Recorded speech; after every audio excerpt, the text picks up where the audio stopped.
Hey everybody, Happy New Year's. Hope you had a great Christmas. You guys tagged me in a bunch of crazy videos, as always, and I just wanted to say they're pretty gnarly today, I'm not gonna lie. Got some pretty crazy stuff that I see all the time as a dentist in the mouth, but you guys probably don't see, so let's go ahead and get right into it, because trust me, it's pretty wild. All right, holy mama moly. That is a very, very large piece of what we call calculus getting actually jackhammered off there. I have no idea what that little wire thing is up there. That's kind of crazy. But so basically what happens is you get this plaque and gunk that's on your teeth every day, right? And if you don't brush it off, it will harden into what we call calculus. Kind of like cement is wet and then it turns into hard cement once you leave it out and you need a jackhammer to remove it. Well, that's what you're looking at here is a piezoelectric scaler breaking off that calculus on this tooth. And this is somebody who has not brushed a back tooth like that for, I don't know, years, probably ever in their life. I've never brushed.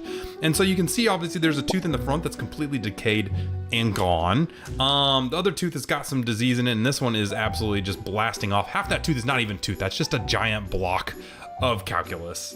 That's absolutely kind of crazy, I'm not gonna lie, but this is probably low-key one of the most, I don't know, satisfying things you can do as a dentist. I absolutely loved doing this. I don't know why, but it was like, it's kind of like those videos where you're like power washing buildings and stuff. It's like, you're just making something clean. I don't know, there's just something about making something clean that's super awesome. So if you ask your hygienist, next time you go in what the craziest piece of calculus they've seen, and if they like it, they're probably gonna be like, oh, I love it.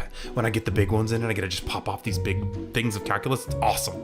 But unfortunately, more than likely, once they get all this off there, that tooth is gonna be loose and probably will be completely gone, and they'll probably need to remove it, unfortunately. So what can you do about this? Well, brush and floss, obviously. That's the thing that you need to do. It's almost weird. It's like we tell you guys to do this. So, oh, makes sense now. Someone said that piece of floss didn't have a chance. That makes sense now. So I guess they tried to finally floss after a while and it just got stuck up in there, and that was that thing that we saw up there, but that was kind of crazy. Someone else says, excuse me, doc, I have a tooth in my tartar. And that's another word for it, obviously calculus and tartar. But yes, that was literally almost all tartar there, a calculus there. That was not tooth at all. So brush your teeth.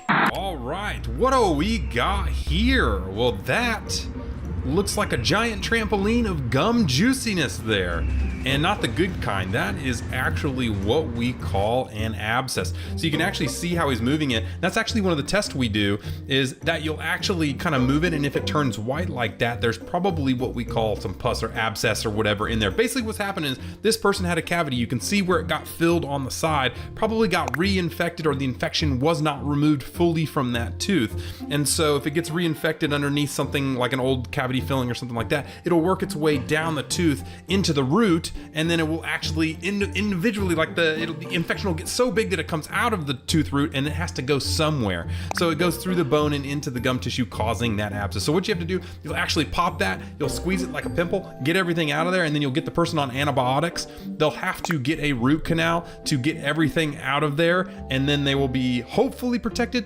Sometimes it'll fail, all that type of stuff. They may have to get it fully removed, but needless to say, kind of gnarly, but you know, it is what it is. What can you do about this? Well, you need to get cavity fillings done, and then if you have any sense or sign, obviously this is why you have your 6-month or yearly checkups with the dentist, is so that you can actually look and make sure things aren't getting reinfected and you're not getting abscesses forming like this. And yes, it is painful. Speaking of painful, Zol says, I have a tooth abscess right now as I'm watching this, and it's killing me. And yes, it's, I mean, when you have something pushing on all those nerves and blood vessels and everything, yes, it's painful. And so a lot of people go to the doctor and assume that the antibiotics, because it kind of takes the abscess down a little bit and causes that pain to go away, and so then they leave it. That's the mistake. You have to get the actual infection removed, or else it's just going to keep coming back and keep coming back and keep coming back. So yes, you do have to get it fixed. You can't just take some antibiotics and fix this. It has got to be everything. All right, we're going to lighten it up with this next one and see what a good teeth whitening routine is before we get right back into the craziness. Let's go ahead and go with it. You guys told me this was a great tooth whitening routine, and she does look like she has some white teeth, so let's see what she does. Boyfriend's teeth when I first met him. And here's my boyfriend's teeth now. Yeah, I did change. All right. I'm going to go ahead and put you on my routine, but before we get started, disclaimer, I literally do have to put this in here. I am no dental hygienist. I am no dentist. So please, low-key, take this with a grain of salt, but like, low Kirk genuinely, like, pay attention though. You know, first off, I like this girl. She said she's not a dentist, she's not a dental hygienist. Take this with a grain of salt. This is what I do. Hey, my teeth are white. This is what I do. So let's go ahead and see. And it does look like her teeth are actually white, and it does not look like she's using a teeth whitening filter. Get in between every single teeth, U-shape. There's nothing funny about losing teeth when you're 37. It will happen. Don't think it won't happen. This is not necessary. You want to make sure you got all that gunk out of between your teeth. You need to go with water pick. I go in with, this is actually the #1 rated by Dentist. I put a little proportion of this with a little bit of warm water going with on my teeth. All right, so far she said floss your teeth. Obviously that's not going to do anything for the whitening, but hey, I respect it. The second thing she did was she did some Act mouthwash, which is normally a fluoridated mouthwash, and some warm water in a water pick. And so basically what that means for me is, I mean, that's not going to do anything once again to whiten it. I don't hate it. The only thing I would say about this is you got to be careful about putting mouthwashes into water flossers, because the artificial sugars in them usually will kind of clog up the water flosser. So if you are going to do that, make sure you rinse it out with water afterwards. So let's go ahead and continue on seeing what she does next. These are my two toothpastes. You cannot get one of these toothpastes without the other. Your teeth will be sensitive. Gums and gingivitis as well. And this one's for whitening. Electrical toothbrush. Okay, so this one, we got an electric toothbrush with 2 different types of toothpaste. She says maybe she uses one in the night and one in the afternoon or whatever, but like that. So it looks like she's using the advanced white from Crest and then Sensodyne. So she said you got to use Sensodyne because your teeth are going to be absolutely crazy sensitive after this. And so that kind of worries me a little bit, because the thing is, I just don't like whitening toothpaste. They just tend to not really work. And if they do work, it's normally not because of a good thing. So we do know that Crest whitening toothpaste are of a very high RDA, or dentin abrasion limit. And the way that they do whitening is one in 2 different ways. Hydrogen peroxide, which is great. That's what actually whitens your teeth. And then high abrasiveness to kind of polish off any of the top stain and enamel of your teeth. Now, if you do this over time, it's going to be really bad for your teeth because they get really sensitive. And then you end up wearing the enamel down so that you see the inner dentin layers, which is yellow, and causes it to be even more yellow. So while this can work, I say stay away from any whitening toothpaste. If you really do want something, get like a 10% nano hydroxyapatite. That's really going to help fill in the micro defects and kind of brighten the teeth.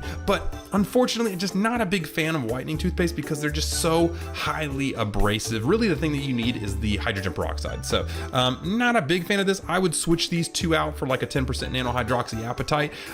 Even if they whiten a little bit better, they're going to damage your teeth long term potentially. Now, if they're a hydrogen peroxide toothpaste with a heavy level of hydrogen peroxide, it's still only on your teeth for like 2 minutes, so it's just not going to work that well. This helps make sure my teeth are extremely white, but also my gums stay very healthy as well. It's not whitening strips. Actually, don't use them that often. Like, genuinely, y'all, I probably whiten my teeth maybe 3 times a year. Okay. I'm not even gonna hold you guys. I don't need to. Yep. So this is, I think, where things go. Itself.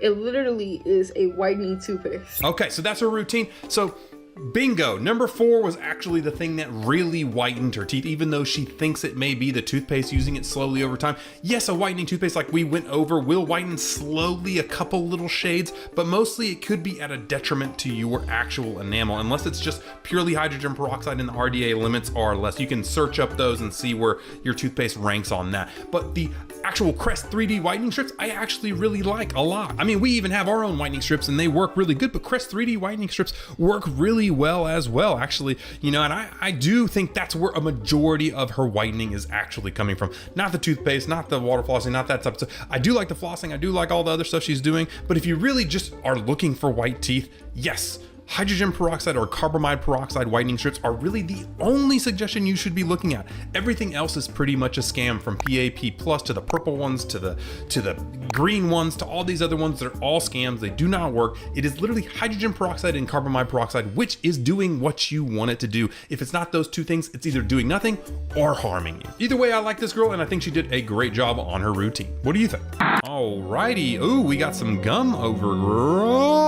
Oh my goodness, that is way worse than I thought it was going to be. Please put that back down. Put that back down. That is absolutely crazy, bro. And so actually what you're looking at is a couple things. So we saw some earlier videos where we had calculus, we have stuff that forms. It's normally white, but you can have really bad necrotizing calculus like this that is this darker, nasty color. And obviously here's the deal. Your gums don't like inflammation. It doesn't like plaque and calculus and gunk all over it. And so sometimes you'll get this thing called gingival hyperplasia, where the gums will actually grow over everything as the bone dissolves on the inside, and it'll just get bigger and bigger and bigger. And what that does is make it harder and harder to clean and just gets worse and worse and worse. And so what you're seeing here is absolutely disgusting. Not a big fan of this at all. So what is going to happen here? Well, there's a couple things you can do. I think this is beyond the point of just brushing and flossing to get it to come down. They're probably going to need a gingivectomy where they go in and they actually remove all the gum tissue there, and then they're going to have to see what the damage is. More than likely, if it's gotten this bad, there has been some bone loss, and so they're going to have to see how much bone is around these lower teeth. If there's not a lot of bone, then they will probably lose a few teeth, and then they got to get a scaling root planning like we saw, where they take off all the gunk and nastiness around the teeth and clean it back up, and then the person has to actually brush and floss to be able to take care of it from now on. That is actually crazy. I don't think I've ever seen something that bad underneath. That's like a whole nother bacteria colony growing up underneath there. That's a whole new world that I do not want to be a part of, if you know what I'm talking about. Let's go ahead and see what the comments say. Oh my gosh, that photo was literally like what I was just saying. I was just like, and then Biba says, I just discovered a new phobia. Yeah, you know, I thought I've seen everything as a dentist, and if that walked into my office, I would be like, oh my gosh, what is happening here? It looks like everybody had the same reaction I did with all those pictures. Oh my gosh, it's so true. Needless to say, just another 100th reason why to brush and floss your teeth. All right, so what do we got here? Okay, this is day one of What is it, my man? this new bracing system that I've invented. I went through Smile Direct a few years ago to straighten up my front teeth. Well, they went bankrupt. It's almost like I could have told you, and maybe did tell you for the past 6 years, about the Smile Direct Club and tried to get you guys to not use it. And yes, he's very correct. They are bankrupt now, unfortunately, because, you know, they didn't work like I told you guys they wouldn't. But anyways, it looks like this man, I'm assuming, is trying to move his teeth with a rubber band around his ear, but I am confused. Let's see what else he has to say here. I can't afford to do this again through a company, so I have come up with this operation here called Hillbilly Braces. Oh my gosh, so that is what he's really doing. He really is trying to kind of move it. And unfortunately, that's what we saw with the Smile Direct Club stuff, is there were so many people that got bamboozled there, and it didn't work. And so they had to come in and they had to get us to actually fix it, which is really stinky for them because they had to pay a ton of money to do Smile Direct. I was like, bro, we could have done that for the same price.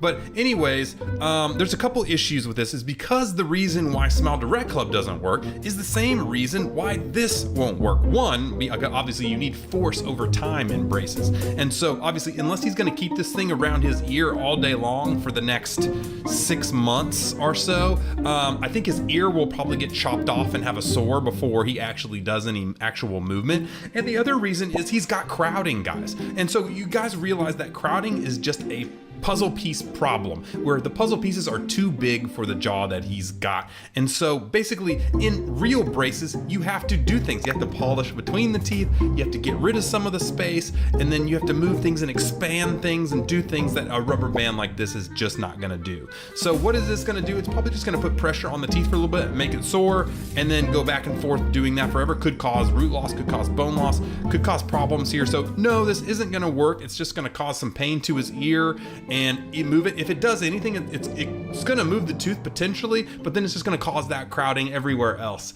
in here, and it's just gonna relapse back without a retainer or anything like this. So unfortunately, no, rubber band braces like this have been tried before. People have tried to close gaps with it and stuff like that. Now, if you're closing a gap, it's a little bit different because you have space, and then you're just pushing that together and causing a space to come somewhere else. But in crowding like this, you gotta have the polishing. There's a reason why Smile Direct Club didn't work for you, and that's way more advanced than a rubber band around your ear. And so unfortunately, to fix this, you're gonna have to go to an orthodontist, probably get 6 to 12 months of Invisalign or some braces. It's not a hard fix, it's just you gotta use the right tools to actually fix the problem. I call myself a victim of Smile Direct Club. Hope one day there will be a class action. I think there was a class action, multiple class actions actually, so you might want to look into that. And then someone says day 100 and it's got his little ear closer to his teeth than his actual tooth, which actually could be the thing. I mean, like I said, it will cause a sore there and we'll start start cutting into it pretty quickly. Ears are not the strongest, and definitely your teeth are way stronger than your ears are. So maybe just don't do this. All right, what do we got here? You guys tagged me a ton of this. I'm not gonna lie, I can't speak Spanish. Someone else is gonna have to tell me what's going on here, but I do think I understand what you guys are talking about. And that's the fact that my man is missing 4 teeth. He got them all extracted. And unfortunately, if you guys have been following me a long time, you know that I'm not a big fan of this. When I see this come in to my dental office, I get kind of sad. You know, a lot of times they're coming in for a second opinion. They get their teeth removed. They come in, they're like, I just don't know quite what's going on. And then I'm like, why didn't you come to me before you got your teeth out? Because here's the reality is 95% of you do not have to get your teeth out, okay? There's people that are more old school that were trained in the 70s, and that was how they did it because of flaring and all these other problems which we can get into. You do not have to do that anymore with these self-ligating braces and with these new IPR techniques where you can polish around the teeth. The thing is we can expand now. We can use the self-ligating braces. We can polish between the teeth just to take away just the right amount to cause, you know, no too much flaring and things like that. And so you do not need to get 4 teeth taken out anymore. The problem with getting 4 teeth taken out is you take these out and then they're going to close the space. See, if you have crowding and overbite and stuff like that, it's probably going to get taken care of by about 1/3 of that tooth space. And then you have 2/3 of that space still wide open. So you've got everything straight, everything looking good, but you still have 2/3 of that space. And so what they have to do from there is they have to slam those teeth backwards. And you know what happens with that? Your lips go back along with it. And so this young man or young woman who's in their prime age, they're going to be looking awesome, and then these lips are just going to go, and they're going to get sucked back, and the nose and chin are going to stay there, and they're going to end up looking more like the Wicked Witch of the West with the big chin, the big nose, and then the lips way back here, right? And that's not what we want. We want it to be fuller. We want a good E-line, what they call it. Nose, lips, chin, all in the same point there. You want them all together in the same line. If you pull everything back like that, you're going to have a worse E-line. You're going to have a worse aesthetic facial profile. And it's also going to cause breathing issues because it's less room for your tongue and your airway and your space like that. So it sucks, but no, please do not get your teeth taken out if you can help it. I mean, yes, he's still gonna have a good result and he's gonna look awesome, but there's going to be things that can cause problems later down the line. Maybe sleep apnea, you know, maybe his profile's not gonna look as good, all of those things where he could have done it so much easier, better, faster, and honestly just had a way better result if he just wouldn't have gotten these teeth out. Now that being said, there is a small 5% where it's just so crowded you can't do anything, or they're what we call bimax protrusion, where their lips are just way out here and they can barely close their mouth, and then yes, okay, of course you're gonna need to get teeth out if you are a rare case like that we need to do that. But even then, still, you know, I may take out 1 set of teeth on somebody a year in our practice, and that's it shows you how rare it really is. So I don't know, what do you guys think? Did you get your teeth out when you had braces, or are you someone who got lucky and got to, you know, not have the teeth removed? Because I am so glad I did not have teeth removed. All right, I think, oh my gosh, dude, that tonsils, man, didn't know garlic was gonna shoot out of it like that. Oh my gosh, and the water flosser approach. Fun fact, I was the first person to ever invent a water flosser that was actually made for tonsil stone removal. Oh my gosh, this is bad. I don't know if I can watch this whole thing, guys. This one's scraping stuff out. Try not to do that either, because you can damage your tonsils. That you can see how red her tonsils are. The Q-tip approach, that's the old school way of doing it. And honestly, if you don't have our old water flosser, which is now discontinued, unfortunately, until version 2 comes out, it might be your best bet. Oh my gosh. Okay, I'm gonna stop it there because that is just too much for me, guys. I think you guys are probably either gagging yourself or you're thinking to yourself, how the heck does this happen, Bentist?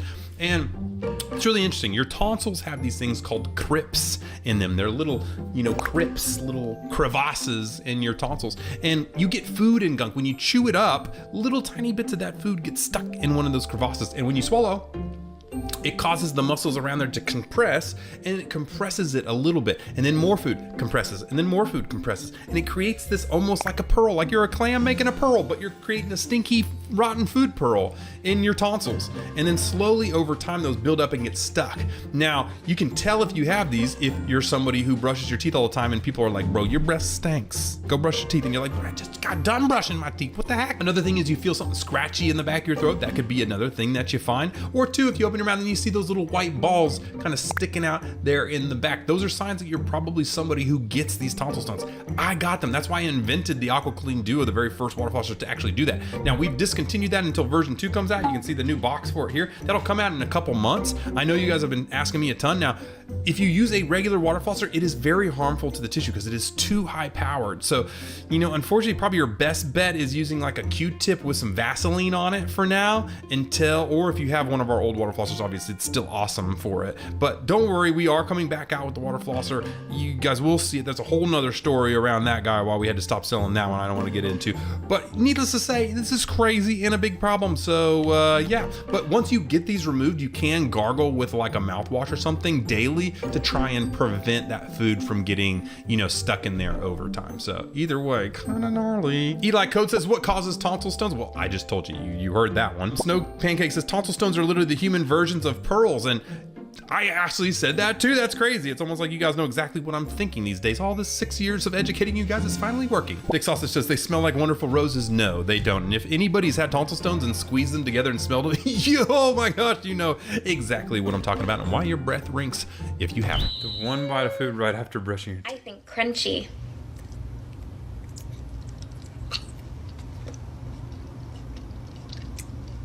And then the face. It is always so bad. Not crunchy. So if you've ever brushed your teeth before in your life, you probably have had this issue. You brush your teeth, you don't think anything of it, and then you have to have your first bite of food for the day. Normally breakfast and normally orange juice along with it to make it even worse. And you take that first swig or that first bite and it tastes terrible. Somehow that minty toothpaste just turned into the nastiest taste that you could ever have. Well, there's actually a scientific reason for that. And also, weirdly enough, why our toothpaste doesn't have that problem. So you see, there's a thing in your toothpaste called SLS, sodium lauryl sulfate, and it's actually basically a soap. It's meant to be used to foam up all your stuff. Now it's actually a detergent, so same, you know, detergent like you're washing your clothes, and so that detergent suds up, guess what? It foams. And you guys love the foamy experience, don't you? Well, that is until you realize that it alters your taste buds. And then when you go to eat something or drink something, well, it tastes terrible. Now it's not only SLS, there is multiple other ingredients. I mean, if you look at the back of a Crest or a Colgate tube, you're probably gonna see all these different ingredients you can't pronounce. And yes, those chemicals alter your taste buds as well. It's just SLS is the main one. And that's actually why when we developed ours, we went into aftertaste protection. We got rid of all those weird chemicals, especially SLS, that cause that taste bud disruption. And then now when you brush your teeth with ours, you can brush your tongue as much as you want. And guess what? You can drink your orange juice right after and it doesn't taste like anything. And the people who obviously have used our toothpaste know that. But yeah, it's a fun fact. And Monkey Boy brings up a good point here. Says, y'all don't brush after you eat? And like, I could understand that. You eat first and then you brush your teeth. That's a good question. The only problem is if you're gonna do that, you wanna wait at least 30 minutes to an hour before you brush your teeth. Because if you actually eat before, you can cause all this acidity to enter and weaken the tooth structure. And then if you go brush your teeth directly after you eat, you actually can damage that enamel and cause it to rip away. So actually what you should do is brush your teeth, wait 30 minutes to an hour, and then finally eat. Or I guess if you want to brush your teeth after you eat, just wait that 30 minutes, an hour that way too. So you can do it either way. And then Kristen says right there, orange juice. Yes, orange juice is the worst, but as I showed you guys when we actually first developed our Zero and now Zero Pro, I went and drank a bunch of that orange juice and you can't taste a thing. So yeah, that's the reason why it tastes nasty, and that's the reason why, you know, you don't have that issue with ours. So if you're using a regular toothpaste, well, I'm sorry for you. All right, brushing my teeth until they shine white, day 65. This man's is still at this. This was actually done a while back, so he's probably been doing this for a while. Anyways, so disclosing tablet, as you saw there, not a big deal. The Marvis Ginger toothpaste, that's not gonna be too abrasive for your tooth, but it's obviously not gonna really whiten anything. Okay, now he's using some whitening. Yeah, the blue T-strips don't do anything unless it's hydrogen peroxide. You're really not gonna, oh my gosh, he's using purple stuff. Well, this is actually funny because now you can actually see, instead of a scam, you can actually see what it really does. Let's see. So obviously you can see his tooth color there. He does the high smile. Let's see if I can pause it right after before he goes to the next one. Boom! And you can see his teeth are basically the same color. He's just in a lighter area and it didn't really do what it does, obviously. Or else, you know, if he'd been using high spot for the past 30 days, they'd probably be bleach white according to them. So, no. Okay, oh my gosh, now he's using the charcoal Colgate toothpaste. So this, I don't know if Colgate specifically is an enamel safe formula, but charcoal toothpaste in general I would avoid because they're very highly abrasive and they can actually damage the tooth. And then coconut oil, you know, once again, not really gonna do anything, you know, You can do it if you want to, but it's really not gonna be a crazy whitener. Honestly, what would have been better for this guy is if he would have used like hydrogen peroxide as a mouthwash or something. I think that would get his teeth a lot whiter. But another thing to note is, I mean, if he's been doing this for 66 days, you can kind of tell his teeth are still fairly yellow. So he literally could have just used a box of hydrogen peroxide whitening strips or rinsed them out with hydrogen peroxide or something, and it's had way better effect than what he's doing here without the potential damaging of his gum tissue by scrubbing and rubbing all the time, and his enamel as well. Proof that brushing your teeth every day won't make your teeth white. And you're right, brushing your teeth isn't really meant to whiten your teeth. It's actually meant to get the plaque and gunk off of your teeth so that bacteria can't eat away at it. Now you can get hydrogen peroxide whitening toothpaste, but it's such a small amount, it doesn't really do much. Nobi says that's not really healthy for your teeth. And yes, I agree, it is probably not very healthy for your teeth, especially, you know, abrasive things like the charcoal toothpaste, brushing really hard over everything, trying to rip off your enamel to get that stain, not a good way to do it. But you know what, I'm just an orthodontist. I'm just an orthodontist. Oh my gosh, Mr. Wiggly. Holy mama moly. It's not looking too good. What I see right off the bat is you can see a lot of his roots showing. And this is basically periodontal disease. So basically, as you can see here, this is what a healthy-ish tooth would look like. It's the start of that perio disease, and then it will slowly dissolve that bone over time and leave the tooth without basically something inside there. This is what it would look like from the other side, where you have that nice gum tissue and then slowly it just fades away. And so if you look at his, you can kind of see where he's at in that stage where that bone loss is happening because of all that inflammation and nastiness in there, and it's just slowly causing that bone to dissolve away until, well, you get to the wiggly point where you got nothing left to hold in your tooth. This tooth. Yeah, it's definitely not gonna make it. Last. It's not looking too good. It's even moving when I talk now. It's literally just hanging. You could just see it hanging. I'll tell you how long it's gonna last, not very long. Yeah, once it's that bad and you have that bad of periodontal disease, that tooth is kind of hopeless. There's no really way to solve it. So he's gonna have to pull that tooth and probably get an implant in that place, because if you don't get an implant, that bone will just dissolve on you. You need something to stimulate that bone inside where that root was. And O. Airy says, periodontal disease. As a hygienist, it's the saddest thing to see, super preventable. And that's true. And how do you prevent it? Brushing and flossing, particularly flossing for periodontal disease. And Michelle says, I recently noticed my gums are receding and this is my worst nightmare. I can't afford the dentist. Well, that could be not periodontal disease. Sometimes, in fact, a lot of the time, when I see gum recession, it's because you're brushing too hard. Our high, 4.0 GPA overachievers actually tend to have gum recession, not periodontal disease, because they're brushing so hard. Because there's actually, the way you know is you look at their toothbrush and their toothbrush is like, it's like sprayed out there like that. But definitely, if you're starting to see actual gum loss, you're starting to see black triangles, you're starting to see the root itself, then yeah, you probably have periodontal disease. So make sure you floss. It's really important. Yes, or else you're gonna end up looking like that. All right, what do we got here? A little grill? ASMR, okay. Let's check out these grills, because I'm pretty, okay. That's actually a pretty fire grill, I'm not gonna lie. Oh my gosh, that's a little weird. Okay, I see you. See, the only problem with grills like these, and even though the design is awesome, love the design, is that they really cause a problem with the bite. Dude, that looks sick. Okay, let's pause it here. That looks sick. But as you can see at the end, he's got a lot of space between his teeth where he's holding up there, because basically he's hitting on all metal.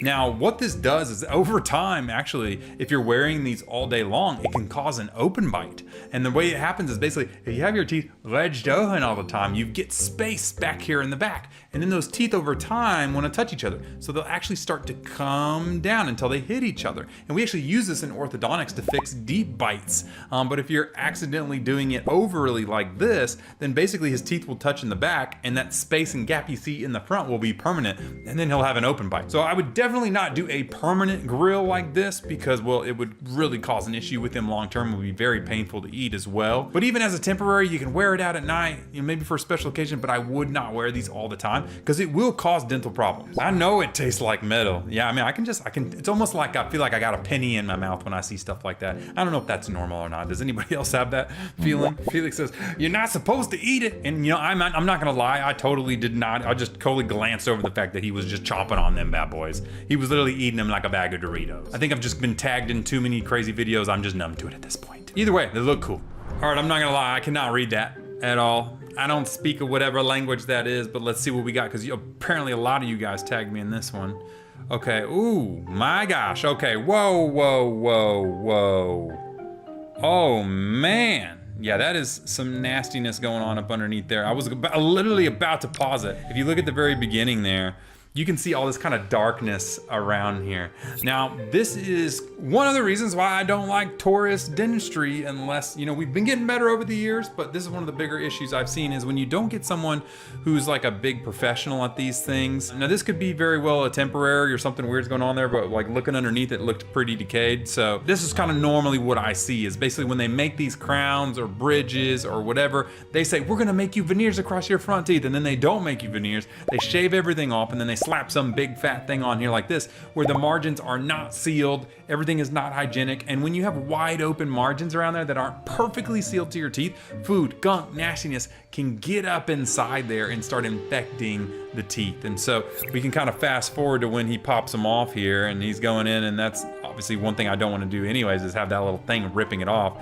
And you can see now some of that is going to be glue, some of that is going to be maybe an amalgam filling or something in there, but if you really look at it up close, like it's not the greatest looking, and there very well could be some decay and some nastiness in there. And my guess is she probably didn't even need all this. She probably had really pretty teeth that could have been just polished, or maybe some light composite veneers or something like that, and instead they talked her into shaving all these teeth down, popping in this nasty bridge and kind of ruining the whole front of her teeth, which is really unfortunate to see. And actually, when I was in dental school, we were screening, and I had this 18-year-old kid who went to Mexico. They tricked him into getting full crowns around every tooth. It was the same issue where we call them Coke bottle crowns, where basically there's no sealing, there's no whatever, and they had all rotted out. And at 18 years old, I had to tell this kid we had to pull every single one of his teeth and go into dentures.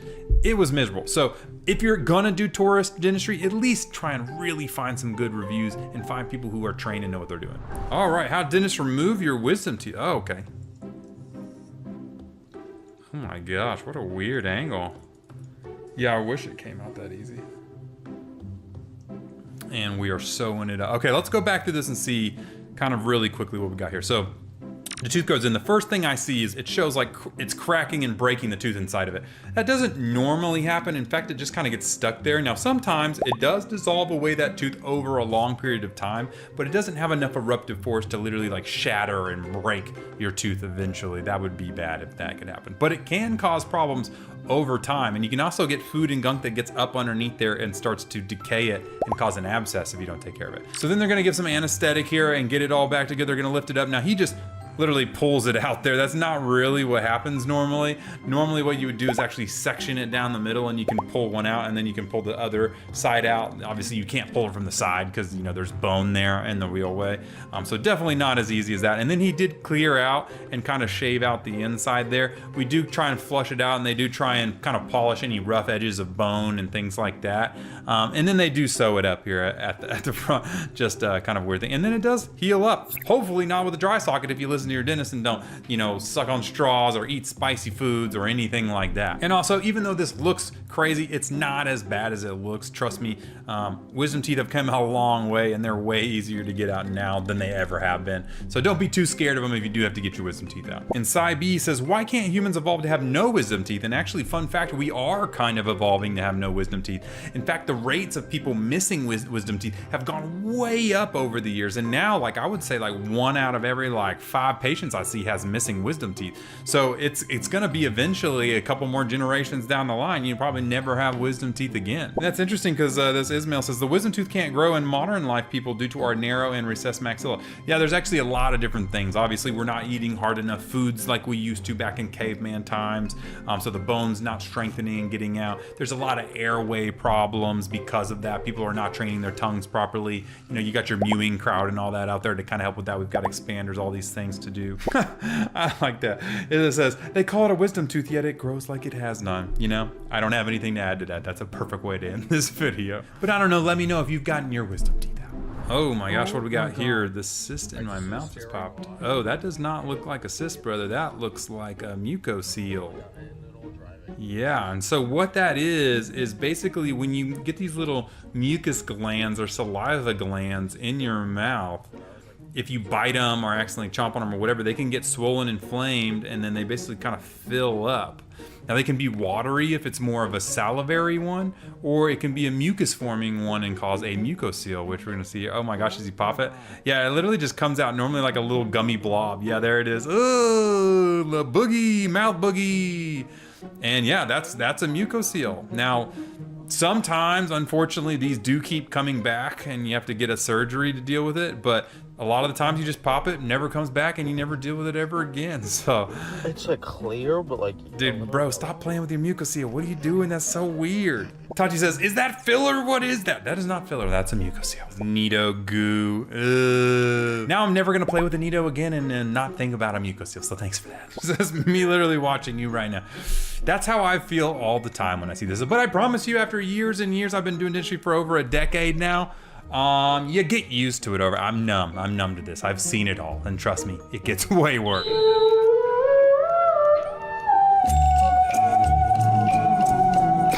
Is it just me or is her teeth wiggling? No, seriously, this girl says, I think my teeth are broken. What's going on with me? And you guys tagged me a bunch saying this. Why the heck is her teeth moving? Okay, I thought braces were supposed to straighten them up, not make them all wibbly jibbly. Well, what if I told you that that's actually kind of the point? And then the fact that her teeth are moving means that her braces are working. You see, because to straighten up your teeth, we have to move them through the bone. That's right, your teeth have to move through the bone. And the way it works is through these things called PDL fibers. These fibers are like little bungee cords attached to your teeth everywhere. And when they push to one side, it actually dissolves the bone to make them tight again. And then the one that's really tight, it actually grows bone on the other side, moving it through the bone, almost digging away at one side and regrowing it back behind it. And in early stages, when we have severe crowding on somebody, if we're turning and moving and everything like this, that bone has not really caught up yet. And so yes, you can wiggle and that tooth is actually movable. In fact, the first time I saw this, whenever I was in dental school, I was in my orthodontist residency, and I pulled out somebody my first time, and one of their back teeth was literally like moving up and down when I took the wire out, and I was like, oh my gosh, I'm ruining this person's teeth. And then finally I figured out, no, that is completely normal and it's totally okay. Now, once we get into the bigger wires and they're set for a while, that bone will regrow. Actually, this is why we have you wear retainers for 3 months straight,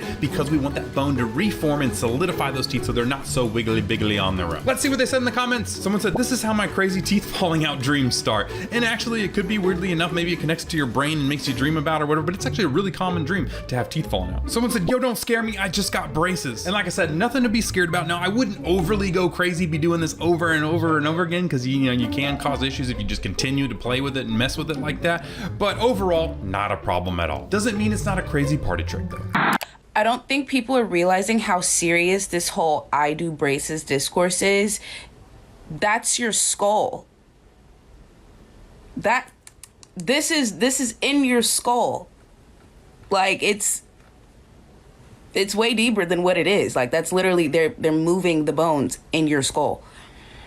Seriously. Okay, so at first I had no idea what she was talking about, and then I looked up this I do braces, and I'm not gonna lie, I can totally see where she's coming from. So basically, this girl is one of multiple people in my lifetime of educating you guys over the past 7 years who is doing what we call basement braces. Unfortunately, this girl is going a little bit above and beyond. I looked into some of her stuff, and it's pretty scary, I'm not gonna lie. She's doing like full braces on crazy crowded people, putting power chains on them instantly, putting them in wires they're not supposed to be, doing all this crazy stuff with God knows what hygiene status there, because I do not even want to get into that. But unfortunately, this is really insane. And in fact, there was even a video where she was like, I don't understand, people are doing everything they're not supposed to be doing all the time. Why can't I be doing stuff that I'm not supposed to be doing? Why is it a problem when I do it? And it's because you could literally harm people and really ruin their entire mouth. You could actually cause them to lose all their teeth if you're doing this wrong. I mean, there's a reason why I have a master's in craniofacial growth and development, and why I even went out of dental school and in residency still didn't know what I was doing. So I was even a dentist and still didn't even know what I was doing. I had to go through residency to figure this stuff out. Needless to say, it is actually insane that people are doing this, but I don't know, what does this tell us about the world? Does this tell us that economic times have gotten so hard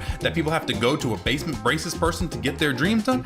Maybe so, and maybe we need to do a better job trying to get prices down, which we're actually trying to do right now with our Windcrest Orthodontics. We're trying to be the most affordable orthodontics care in the world eventually one day. But until then, please, please, please do not go to these people that tout and do all this type of stuff, because I promise you, your teeth are not something to play with. If you move teeth teeth too fast, the bone will dissolve around that tooth, and that tooth will eventually just fall out. Not only that, but if you're putting too much pressure on, you can cause the roots to dissolve on your teeth and start to shorten this way, causing the length of your entire mouth's teeth to go down. Then you're gonna have to get dentures, you're gonna have to get implants, you're gonna do all this stuff that's way more expensive than God knows how much you're paying to get some basement braces from I Do Braces over here. Now, obviously, she's probably gonna get found out by, you know, police and everything like this. She's probably gonna get arrested because this is a literal like felony. You can't impersonate a doctor, you can't do medical stuff under the guise of just, I said so, I wanna do this. And she's touting it online and like making ads about it online, which is kind of crazy. But I don't know, let's see what the people in the comments have to say. This is exactly right. Janae says, the idea of basement braces even reaching any level of success truly scares me. That's kind of what I was saying. I was like, man, is the economy really that bad?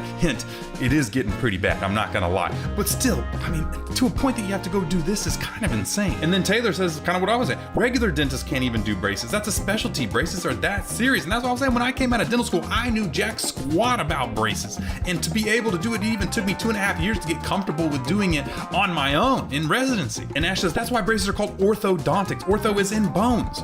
And he's not wrong. Those teeth are moving through your bone. It's moving through your jawbone. And if you're moving too fast, that bone is going to dissolve and those teeth are going to fall out. Not to mention a bunch of other things. She could be causing infections in the teeth. They could not be cleaning them. They could have cavities. She's putting braces over the top of them, and then now you're getting an infection and a disease. And if that disease goes up through your cavernous sinus, through your skull, you could literally die. It is important. I mean, I laugh, but this is all really serious. And apparently she's even traveling across state lines. You could pay her to fly to you and do this stuff. That's insane. I don't know. What do you guys think down below? Let me know, because this is pretty wild. All right, what do we got here? Oh, I think I know where this is going. Oh yeah, getting a rubber band trick. The caption says, is this too much? That is a lot of rubber bands already. Oh my gosh, they're still going. He's probably thinking in my head, he's like, you tell me I gotta remember where all these go? I can barely remember how to do one rubber band. You're giving me 25,000. But further, you guys actually tagged me for a reason other than the rubber bands. I mean, some of you guys were like, is this really real? You wear this many rubber bands with braces? That doesn't make much sense. But actually, most of you were asking me, why the heck are his braces up so high? And if you go back to the beginning, you can actually see what they're talking about. So they're talking about those braces are way up here, and majority of his teeth is actually hanging down below. And so the question is this normal? And the answer is kinda normal. You see, just like there's tons of ways to do anything else and people have different beliefs about stuff, well, in braces is the same way. And the crazy part is that you can line teeth up in a perfect straight line with brackets. If you put those brackets in the same spot on every tooth all the way across and it creates a straight line, those teeth will be straight in the areas that you want. Now you can have this line directly in the center of the tooth, you can have it directly on the edges of the teeth, or you could have them directly at the top of the teeth. But as long as those all line up perfectly with the teeth below, it will create a perfect bite. Now, this is called the smile arc placement, a smile arc way of doing braces. And what they believe is that if you put them at the very top here and you go perfectly aligned, yes, it will line it up, but because the center of the tooth, so you have this root and then you have the tooth, right? If you put it directly as close as you can to the center, the torque and stuff on those brackets will actually work better. And so they place those brackets super high up on purpose. Now, another benefit of this, and actually I've gotten braces with this technique on myself before when I was in residency. I did it for like 6 months to try it out. And actually one of the benefits I had was when I smiled, you couldn't see my braces because they were covered by my lip. Now, another negative for this is it makes it really, really hard for most people because it's up in your gums and it's hard to clean the gums. It's hard to floss around it because it's so high up. And another issue is a lot of the times people's gums are covering a lot of their teeth. And so if you want to get it up there, you're trying to have to like push these brackets up into the gum tissue and it just doesn't work out that well. So that's why most of us put the brackets on the center of the tooth and follow that theory, is so we don't have to like jam stuff up in the gums and have all the issues that come along with this smile arc placement. And as for the rubber bands, well, they're probably just messing around for a video because I've never seen that before. I mean, sometimes you can have finishing rubber bands that kind of go up and down like that and sock the teeth in, but the way that they're doing it, I don't think anybody's really doing that. I mean, it almost looked like it was giving like a class 2 for an overbite look, but just really it doesn't make any sense. And they're laughing about it, so it probably has nothing to do with the rubber bands at all. But I don't know, let me know, would you like your braces high up like that? And would you wear rubber bands like that? I don't know if I would. All right, you guys tag me in this. What do we got here? Ooh, I know exactly. Man, I can literally feel the pain just looking at that thing.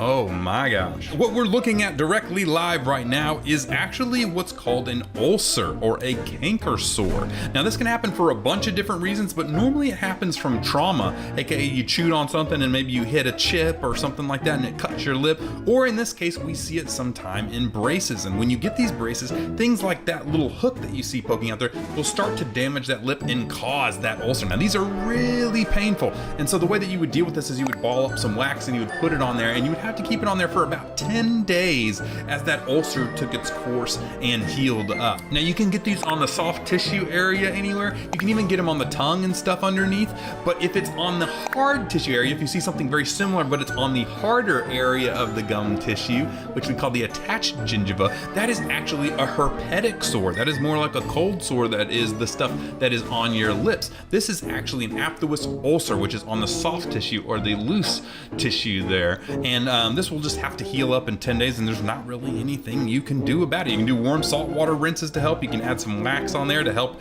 it be a little bit cleaner, but luckily the gum tissue will toughen up over time and you'll have less and less of these issues as you go through your braces journey. But until then, yes, it is really annoying. Oh my gosh, it says best solution, salt. Do not pour salt on that thing. There actually used to be these things called septic pencils that you would actually like put on there and it would like acid cauterize them. Don't do those either. That actually just damages. There's nothing you can really do to make these go away. You can actually take some lysine as a supplement over long periods of time, and supposedly that helps a little bit, but really there's nothing you can really do other than just wait 10 days. And then Candace has a funny picture there, because I totally agree. When you touch one of these, if you have these, you understand the second you touch them, man, ooh, when you're eating or something and it brushes up, you're like, oh, it hurts so bad. And it looks like everybody else agrees. Yes, they are painful, but they will go away eventually, and it is not forever. You just got really unlucky with this situation with the braces. Okay, you guys, this is an absolute disaster. Explains This spiral. can happen to you if you go to someone who does not know the principles of moving teeth. Okay, you guys, this is an absolute disaster. This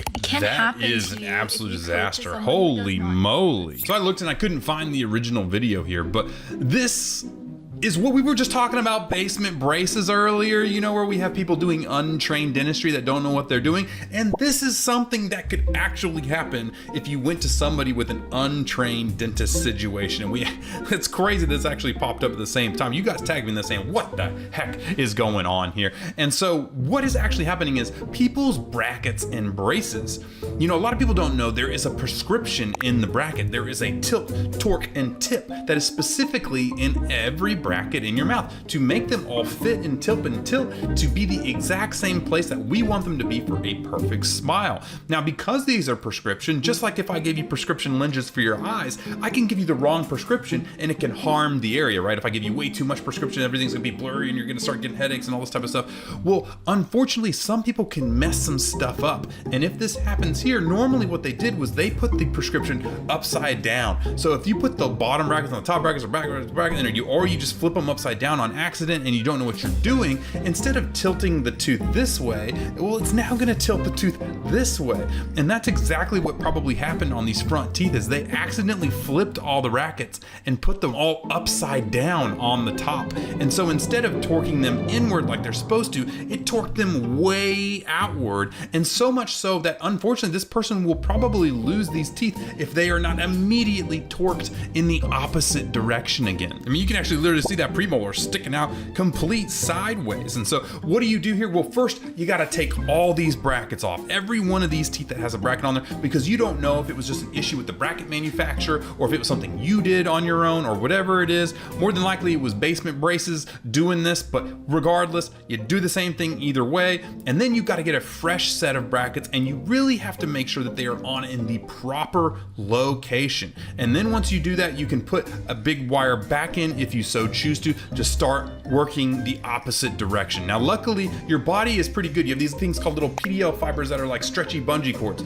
So they're gonna wanna go back to where they were, hopefully. But once you've moved the teeth this far through the bone, that is a long way to go back. And so that is a really, really tough one. Another thing you can do is once you get to a bigger wire, you can actually torque the wire back down this way and put more torque on it that way. That could help as well. But still, what a mess. And this is a big, big issue that we're gonna see more and more these basement braces stuff pop up, you're gonna see more and things like this happening all the time, which is very unfortunate. Someone says, yo, this is frying me. The search says Kimura teeth. What is Kimura teeth? I don't even know what Kimura teeth is. Someone said, how y'all feeling to look when you get braces by Bria? Totally true and unfortunate. And someone makes a good comment there. Bubbly Beauty says, but that like didn't happen overnight. And that is so true. And this is why it's so good to go to professional, because mistakes happen. Sometimes the brackets are misplaced wrong, or sometimes they got put in upside down or whatever. Mistakes happen. But luckily you're going to a trained orthodontist every 8 to 10 weeks. They're going to notice this really quickly and say, oh yeah, we're going to fix that and re-change it and flip it around.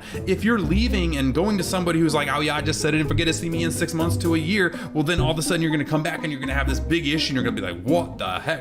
But yeah, of course, if you're having issues like this, you need to tell your orthodontist if anything is going wrong outside of your head. I get questions asked to me all the time from people. Some people go way above and beyond, ask every little micro question possible, and that's great because I want to educate them and make sure they're super comfortable in what's going on. And unfortunately, you're just not going to get that, and then over time, it's going to cause issues like this. Needless to say, understanding, maybe you should just go to an orthodontist for your braces. Alrighty, I got tagged a ton in this one. Looks like we got old Jakey Paul with some crazy titanium jaws. Now it looks insane, obviously on the front. That's probably why this has 150 million views, but I can tell you right now, my brother Paul here does not have these in his mouth. That is actually AI, as we all know now. It's kind of crazy that AI has gotten this good. The crazier part is this has actually happened before, just not on Jake Paul, but on a canine, actually. They're dogs. Now, yes, we do know that Jake Paul got in that fight. He actually broke his jaw in 2 different places, and a lot of people don't know this. He actually lost a tooth in the middle of the crack. I think it was his lower left molar or something like that. And there's even been people like Kanye West and stuff who have gotten titanium grills and the stuff like that. But no, he did not get that. He just got some plates. He got it all fixed up. He's all good to go. But what I was trying to tell you is there was actually Secret Service dogs. So a lot of police canines, what they do is they will actually remove the canines on these dogs because they'll bite so much that they end up breaking them off. And they replace them with titanium implants on these dogs so that when they go biting into criminals and other bad guys, they literally can physically not break. And so while Jake Paul does not necessarily have this, it's not saying it's never actually happened before. So let's see what they said in the comments. It's funny, Jake Paul in 2027. You know, the fun fact is we probably will be getting more and more machine-like as things go. That's going to be really interesting to see what advances come about that stuff, because we're going to have people with like supersonic jaws that can like crush anything. That's going to be an insane. Some people say, how people believe this crap? Well, I mean, it's true. AI is getting better, and it's, guess what? It's just gonna keep getting better until you eventually don't even know if I'm real or not. Either way, it's just a couple years away till we're all Terminators. When we finally use retainers after not doing so for a while, that's funny. And then the words say the wobbly wiggly wobbly wiggly. Okay, I get it. Now, one, I'm realizing you guys don't wear your retainers, which is insane to me with how much money you guys spend on braces. But the question is, why does this happen? Why are they wiggly and why did they move in the first place? Well, they're because of this little trampoline in your teeth. That's right, your teeth are basically a trampoline to your face bone. They actually don't sit directly fused to your bone. They actually are movable and they bounce around. That's why they have some movement to them, because they are surrounded by all these little fibers called PDL fibers. These are periodontal ligaments. And you see, when your teeth is set crooked, those PDL fibers are set in their way. And when you turn them, those fibers stretch. And when you're done with braces, they want to bounce back to where those springs used to be. And so that's why we have you wear your retainers for 3 months nonstop, and then nighttime for quite a few years after that, like 5 to 10, to get your bone to solidify and those fibers to kind of loosen up and stretch out so they're less likely to bounce back. The more crowded you are, the more the fibers stretch, the more likely you're going to have relapse on those teeth. And obviously, if you don't wear your retainer and then you go back into wearing your retainer and you wear it for a few things, well, guess what? You're going to start to move those teeth again and they're going to get loose, because the way that those PDL fibers work is that you move the teeth. Whenever they get shortened, they actually cause the bone to dissolve, and when they get stretched and lengthened, they actually cause the bone to grow to make it back to that perfect level of stretch again. So if you wear them again, you're going to get the same things you would get at the very start of braces. You would would get some soreness and your teeth would get a little wiggly. Now over time, as she wears those retainers, that teeth will shift back slowly, almost like a little mini Invisalign treatment, and then eventually, if she wears it long enough, it will stabilize in that position and it will be solid again. Or you can just wear your retainers from the start and never have to go through this. We got Umbrella says, please never stop wearing your retainer. I regret it so bad. And yeah, that's true. I mean, you could just wear it. Unfortunately, as much as I love the permanent retainer effect of having those bonded retainers on there to where you don't have to wear them, they cause a lot of issues. They break, they're hard to clean, and so just wear your retainer at night and take it out and do a good job. Clean it, wear it, do it. Activate like a night guard, almost as protecting your teeth from wearing stuff. I mean, just do what you're supposed to do. In case that I haven't worn my retainer since April, I have accepted my fate. I'm going to accept your credit card again when you get your second form of braces in a couple of years when you're ready to do it all over again. No, seriously, if you really want to do this, when they're moving a little bit, you can actually re-get them to go back with your retainer. If you wait forever and too long, there's a point of no return, and then you're gonna have to go back into braces again to fix it, which is what I actually don't want, interestingly enough. I don't want your money. I want you to actually wear your retainer and enjoy your braces and the hard work that we put in there to give you the Hollywood smile that you asked for over those 2 years. OV, your HB got braces and tried eating a cut. What's an HB? Oh my gosh, he's in pain. The human body is pretty wild. There is a reason why, I mean, to be fair, braces are not as painful as it looks, okay? Unless it's the first week or two. And that's because your body has a pain response, okay? When you do things that your body is not used to, it gives you, signals saying, don't do that, or step away from that hot stove, or do that. And so if you're pushing pressure on your teeth the wrong way, your teeth are gonna signal via pain, hey, don't do that, you're moving your teeth and I like my tooth where it's at. Now, the cool part is if that pain continues or that pressure continues for a week or two, your body says, well, I guess this is just what it is. And now it responds to it by going away. So while the first day you're in super pain, you can't even eat a cupcake like that, which is kind of crazy.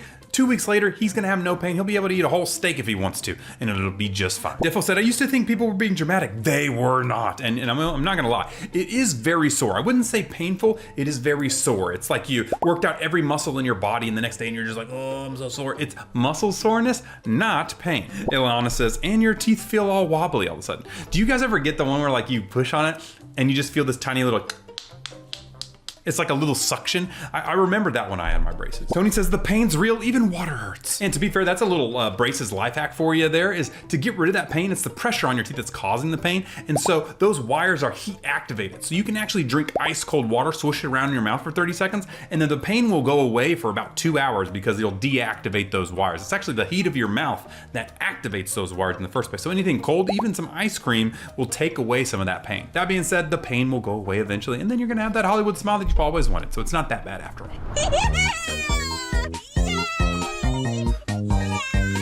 What is happening here?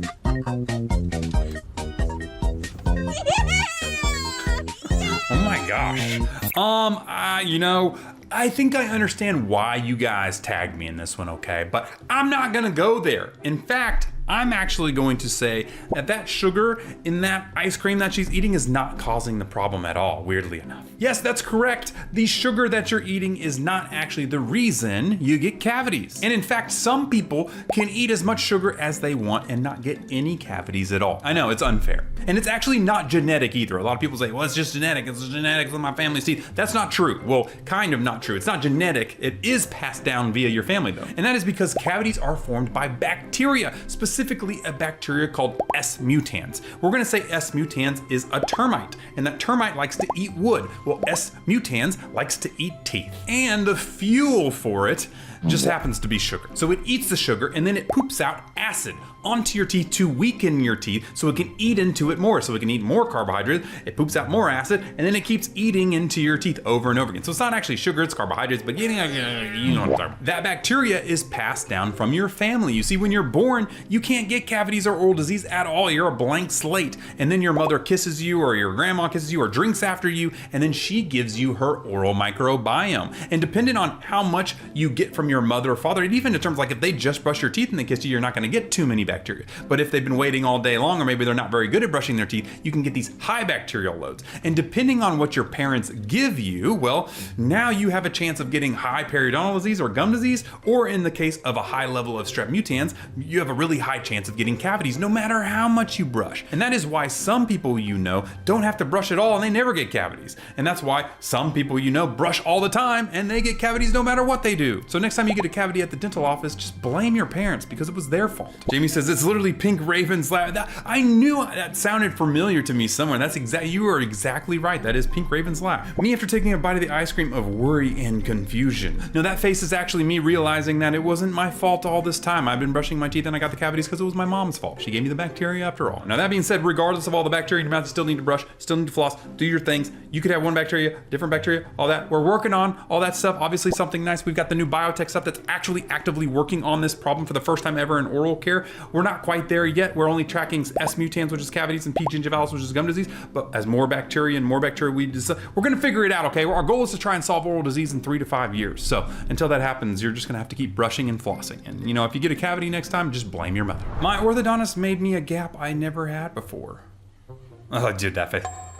She says, bro, I'm not gonna smile for an entire month. I was gonna say, I was looking at what braces she has, and she has the traditional braces. That's a really common thing we see because there's friction in traditional braces. So when you have crowding and stuff, it goes, they kind of poof out, and a lot of times it creates a gap because there's friction and it kind of pushes the teeth in different ways. A lot of times in those Damon brackets or self-ligating brackets, you don't see that as much because they can slide around and they can kind of fill in the gaps where they go to. But luckily, your orthodontist, as you work up through the wires, you will go eventually into what's called a power chain, and then it will and close up that gap that you're looking at. So a month is probably about as long as you're gonna have that gap. Glitter says, yeah, that's how braces work. They move your teeth. And yeah, exactly, they move your teeth. I mean, I don't know what your teeth looked like before, but you know, they probably moved to where you had a gap. And then Krupka said, I had that too, it's normal. It disappeared after a while. And then A-Bug says, me when I had mines too, bro. I did not smile at all during that time. And you know, that is always an option. You can just not smile for a month if it really bothers you that bad. Because eventually you're gonna be smiling all the time because you're gonna have that Hollywood smile. You know what I'm talking about?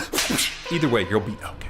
Trust the process, except it's my unhinged orthodontic treatment, okay? My teeth before were very crowded and overlapping. I can see that. I didn't really like smiling in pictures. I felt like it made me look like a little kid. I could actually see that. Could be the beanie and glasses, but who knows? I tried to convince myself it didn't matter, but it didn't. So at 24, she changed things. Step 1, lower braces. That's a good way to start. Step 2, surgery, installed an MSE, which is basically a surgical expander for adults. Plate expander, 4 screws in the roof of her mouth, incision through the bone above my front 2 teeth. Yeah, that's a gnarly surgery. It's gonna be pretty painful. The surgery was mega painful. There you go. And swelling made me look like I had botched lip filler. That's, you know, at least you got a little pro there. Swollen AF. I had to turn the expander every day to widen my palate. That's kind of the purpose of that MSE, is to widen that palate. It was so painful. I couldn't even do the first full turns as my ortho had instructed. Yeah, it's pretty rough. You can see her cheek really blown out there. This was the first day I did 4 complete turns. It was so painful, it made me cry. That's because that pressure is building up in that suture trying to bust and break. But my teeth started shifting immediately. My husband and literally heard a popping sound as they started to shift. That is that suture breaking open. And by the next morning, the gap was beginning to form. That is exactly what happens. That gap should instantly start popping up when that happens. Later that same day, the gap was already started to getting wider. Once you break that suture, it's as easy as pie. You just open up. Just a few days later, that gap is gonna get big, yeah. You can see that smile is getting way wider too. It looks really good so far. 2 weeks gap first started. Valentine's Day, my teeth were still angled, but it is opening there. Once my palate expanded through, I finally got my top braces on. This is where it's probably gonna start looking really good. Teeth gradually stopped flaring out so much. That's because we probably stopped expanding at this point. After 5 months, I had another surgery to remove my expander. It started growing into my mouth, and that does happen sometimes, especially if you don't clean it very good. So if you do have these, make sure you clean it with like a water flosser or something. Now it was time for the rubber bands to fix the bite. Yep, definitely still gotta do all the orthodontics. That gap is way more closed now, as you can see. Then in August, something amazing happened. He got married. Oh my gosh, congrats. She still had her braces on, she says. And you can barely even see him in her photo there. Oh my gosh, look at that. I was ready to get things off. After only 18 months, that's only a 1.5 year treatment. That's crazy. Look at that, it finally happened. I feel like my face has changed so much. Oh my gosh, it really has. The before, narrow arch, the crowding, everything, not very happy with her smile, and boom! Dude, that is a great smile. This is living volumes. Dude, what a show. A 1.5 years to get that is crazy fast, and that is probably one of the better adult expander cases I've seen. Congrats, that is a really good one. Bree said, you look amazing. Now please wear your retainers every night for life, trust me. And yes, please after all that work, wear your retainers. It looks amazing, congrats. All right, we got braces pain levels at 1, hour 1, 0 pain. Dude, wait till the next day. 7 hours, 6 out of 10 pain.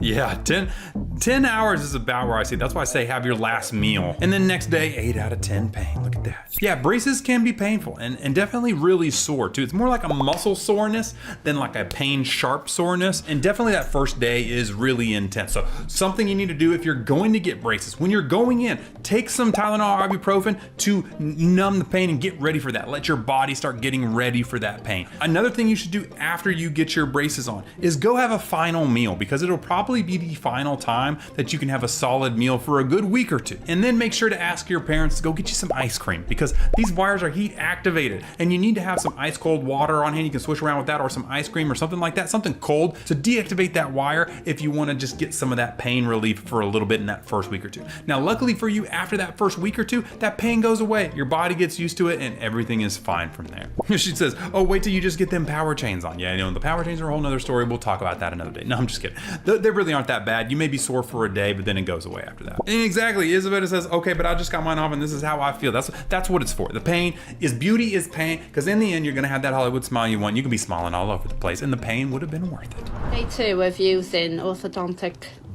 What is that thing?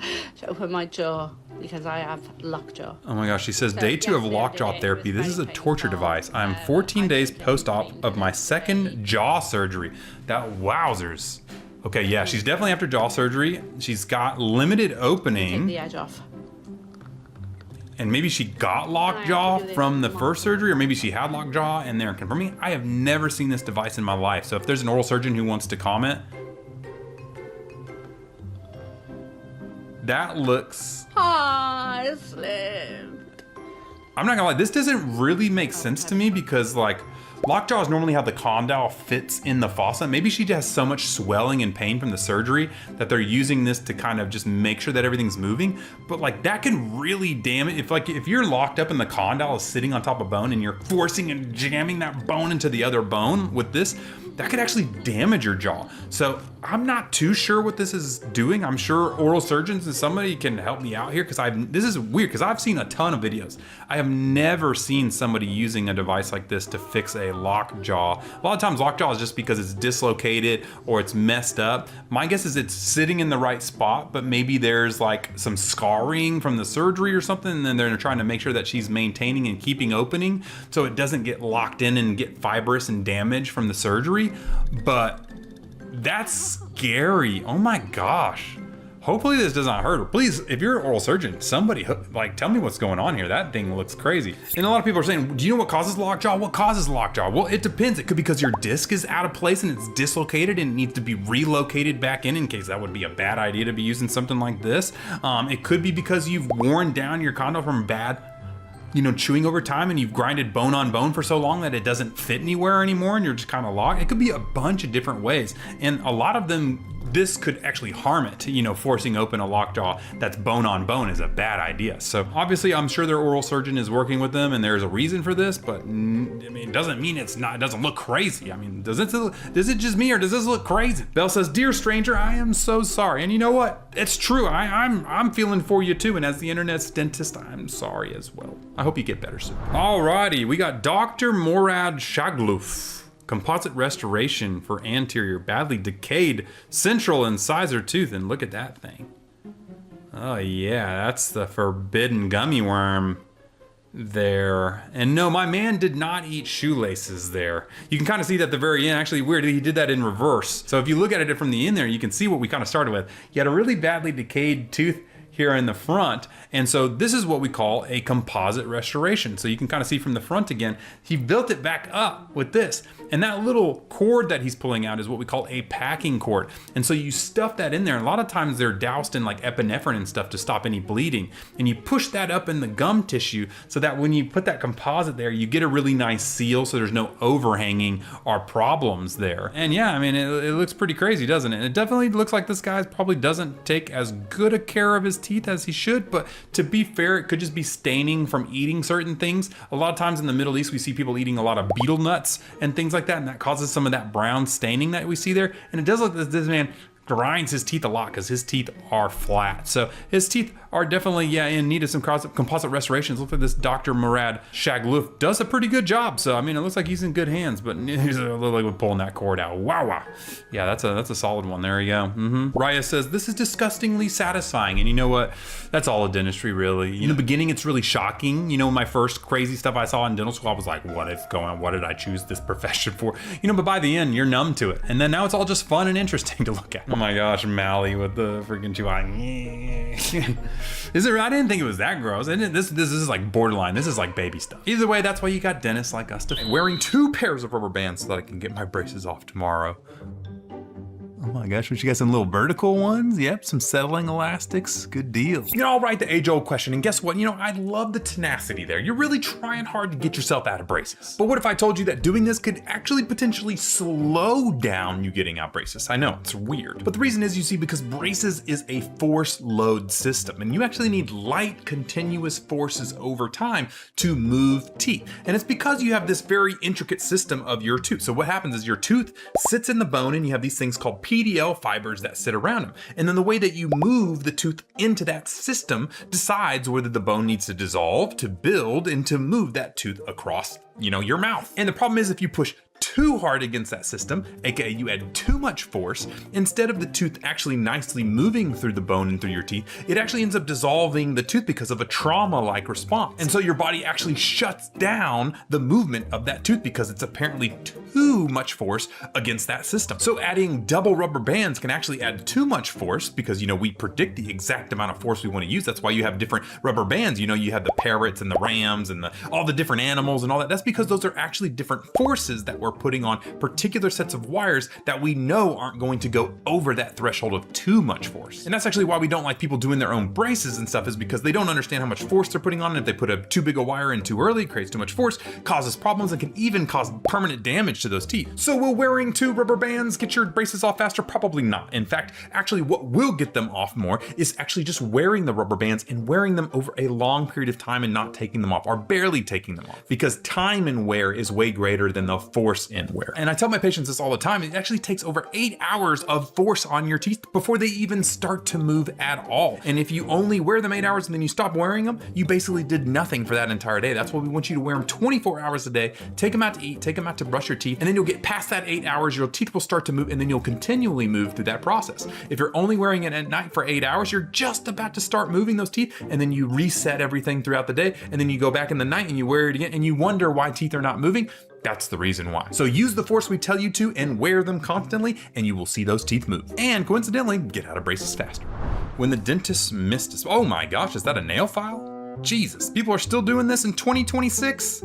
Are we in 2027? I don't even know this. Oh my gosh. So yeah, definitely would not do this. Okay, now what she's basically doing is she's saying, my teeth are uneven for whatever reason. And if you actually pause it and look, you can see her lower teeth are actually kind of not straight like this. They're down like this. Now, this could be an error in the braces that she got, maybe, potentially, or it could be an uneven wear pattern. So she could just be grinding on one side of her teeth. And so what that's doing is wearing down one side to make it more even. And so what she did is to kind of fix this, is she's gonna go and she's just gonna grind down all of her teeth.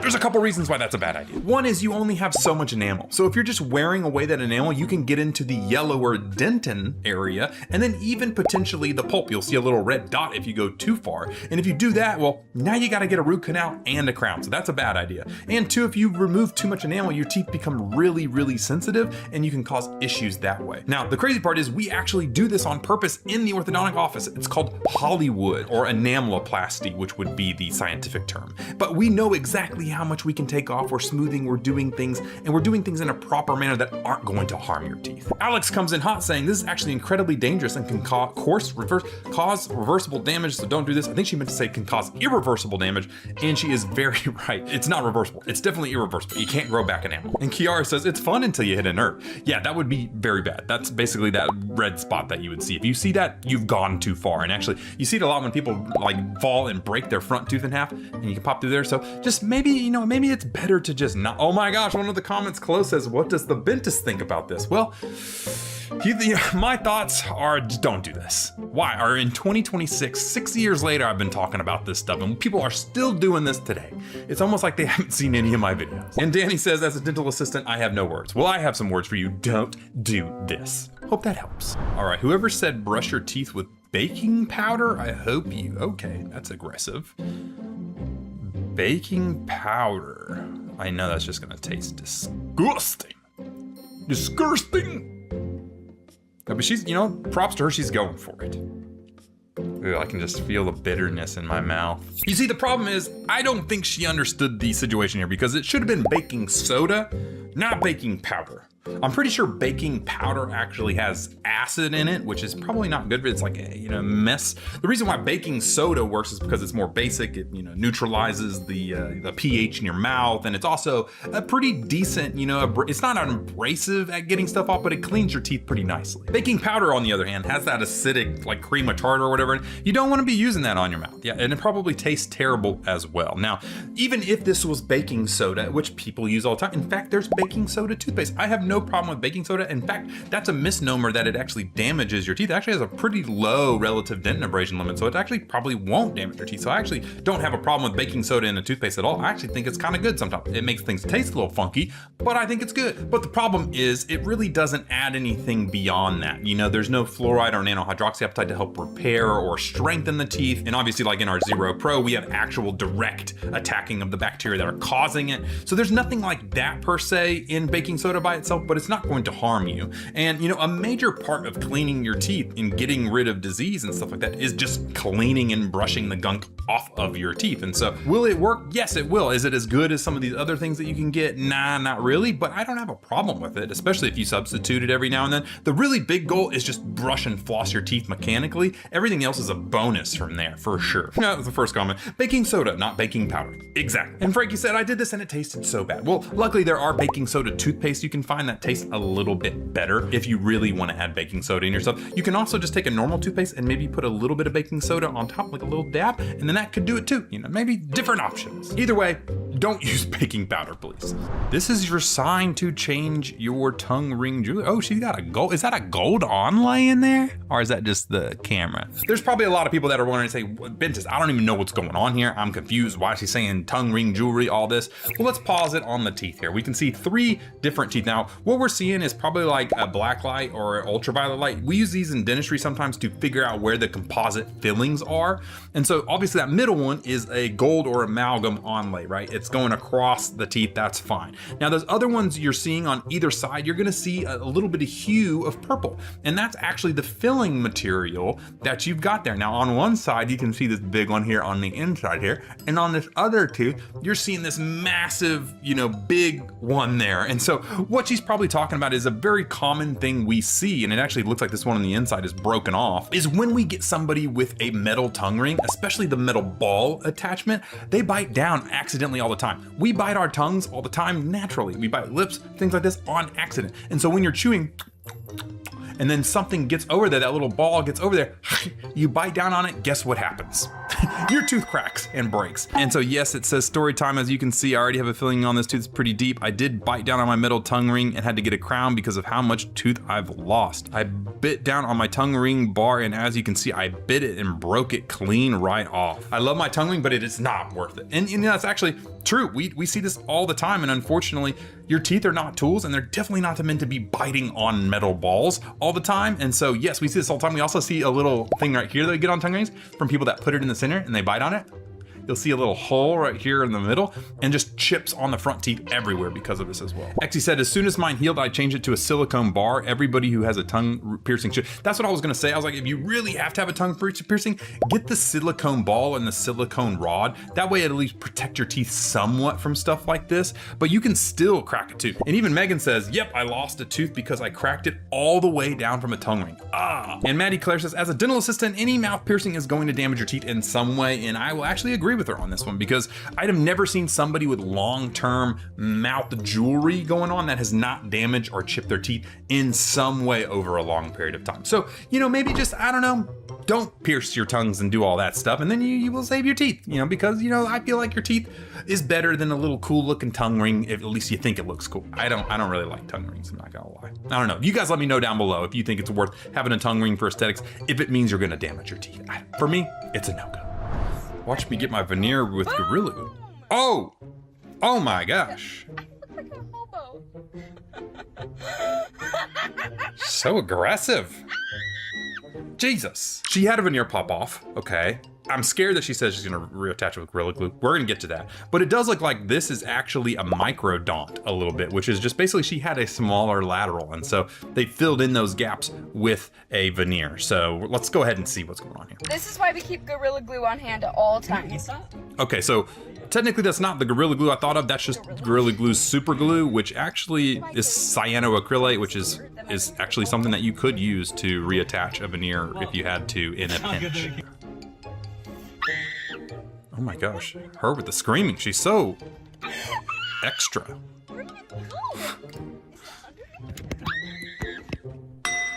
It's not that deep. It's not that deep. And there you go. So she's got it back on there. Now, a couple things that I note too is obviously she was probably missing some laterals, had some issues here. You can see this dark gum line she's got over this top left area. That means she was probably missing these teeth in general. So instead of getting braces to fix it, they probably just did veneers across the front here, or maybe they just did these two teeth.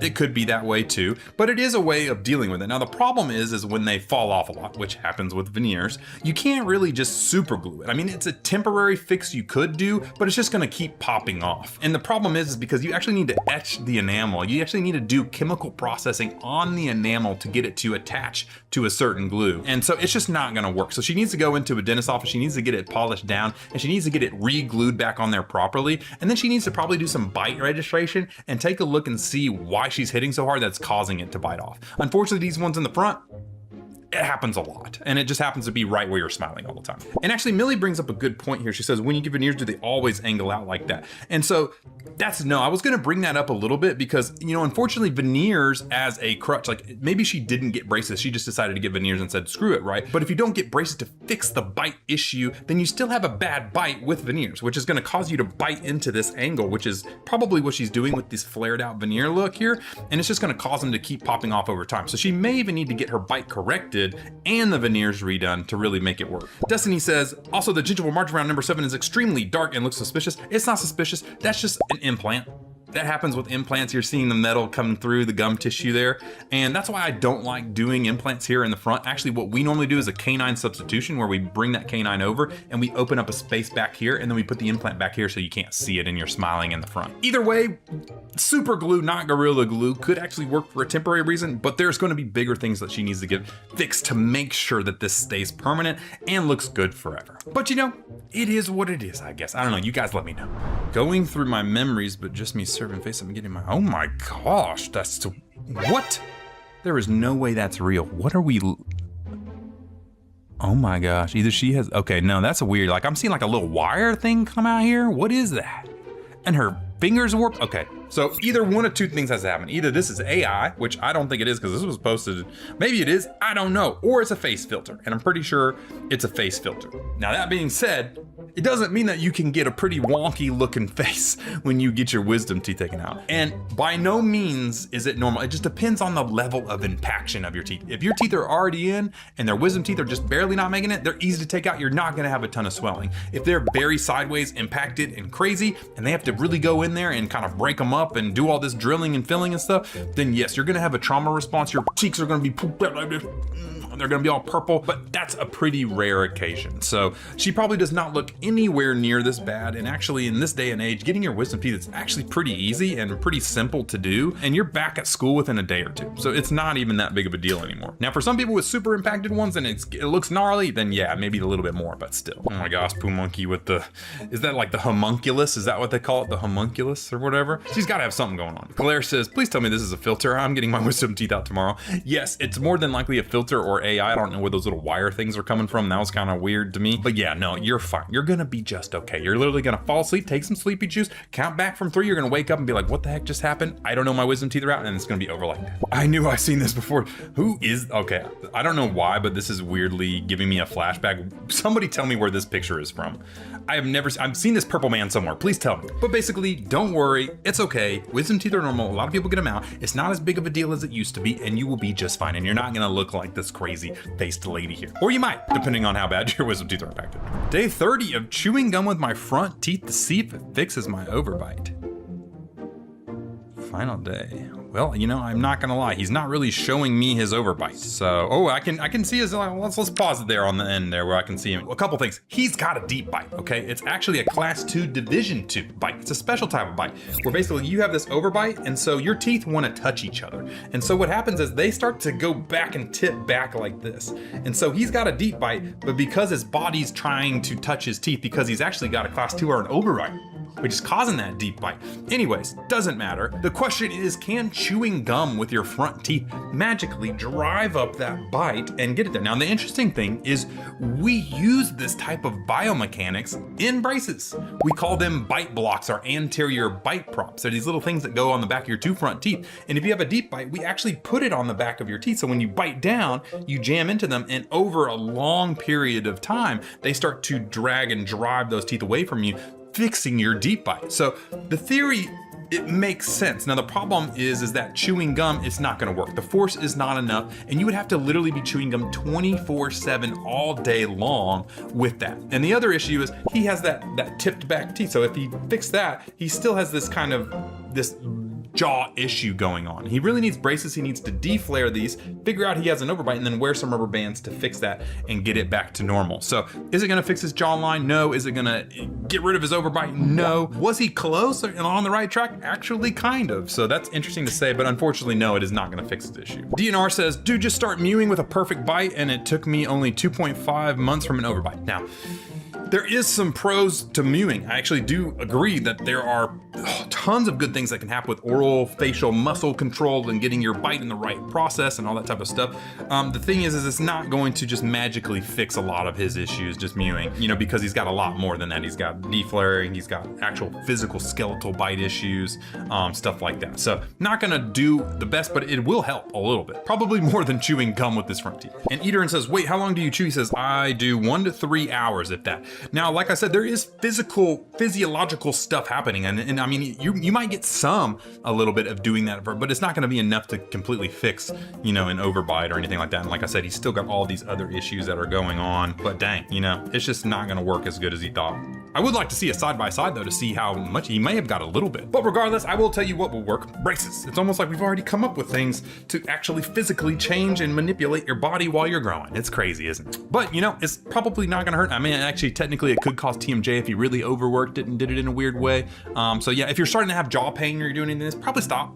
Probably don't do this, and maybe go see your orthodontist and get it actually fixed. That'd be sweet. But you know, what do I know? I'm just a weirdo. Alrighty, we got the rubber bands of doom.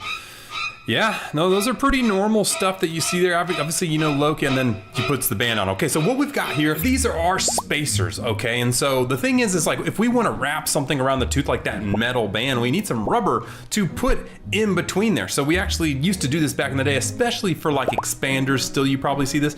We don't use those metal bands as much. And by the way, if you get braces and you're getting these bands out the gate, you're probably with an old orthodontist who is old and about to retire, because not very many people do this. We just glue the brackets on now. That being said, if you are getting an expander or something, a lot of those times they do still have some bands in there to keep it stable and stuff, so that's pretty normal. Either way, weirdly enough, these are very painful. It's kind of the same way that when you first get your braces, they start to get sore and stuff. Well, you put it between your teeth, it feels like you got a popcorn kernel stuck between there, and then all of a sudden those teeth get super sore for about a week or two. But then they push those teeth away, so you've got some space to then put a band down in between there, and they actually work pretty good. That being said, they are for a lot of people the not so fun thing they had to do during braces. And so you got to Kayla right there, the very first one. Spacers hurt. Yeah, they do, but luckily it is kind of something that just lasts long enough. It's not like terrible, but it is like you feel like you got a really bad cavity back there, but you really just don't. And then G says, most traumatizing experience of my life. I get it, you guys don't like the little rubber bands that go in between your teeth. I get it. That is funny because I think I've had more complaints over spacers than I have braces or anything else that we do,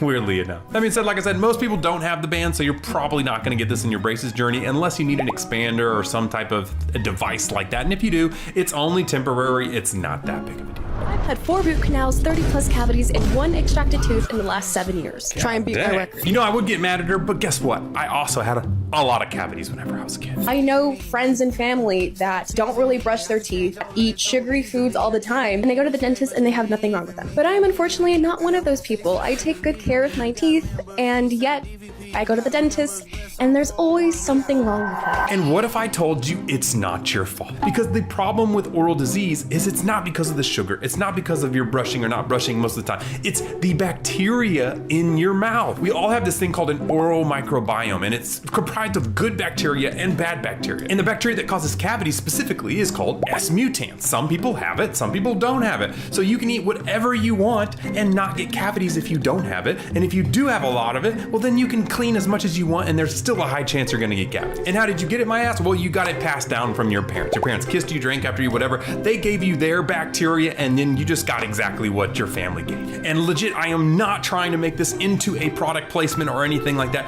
but this is where like new products are coming into. We're the very first person to ever do this with our biotech nanolipid emulsion. It is the very first product in the world that actually targets the bacteria. It doesn't worry about the other stuff that doesn't really matter anymore. It's like, why not just get rid of the bacteria? And obviously this is the very first product in the world that directly attacks these bacteria. Specifically ours attacks S. mutans and P. gingivalis, but I'm sure this biolipid technology is going to come later on and get even better and better and better, and other people are going to join. We were just the first people to ever do it. So for someone like her, I would love to. This is Jordan Kelly. If you reach out to me, I would love to give you our Zero Pro, because this is the first ever biotech toothpaste in the world, and it will directly delete the bacteria that are causing your issues, specifically P. gingivalis, which is gum disease, and S. mutans, which is the cavity one. Now you can finally take that oral microbiome that you have that's been causing you issues since you were a kid, and finally reduce those levels down to where you don't have to go to the dentist worrying if you're gonna get another cavity. And it's just gonna get even crazier from here with biotech. I wouldn't doubt it if we solve oral disease completely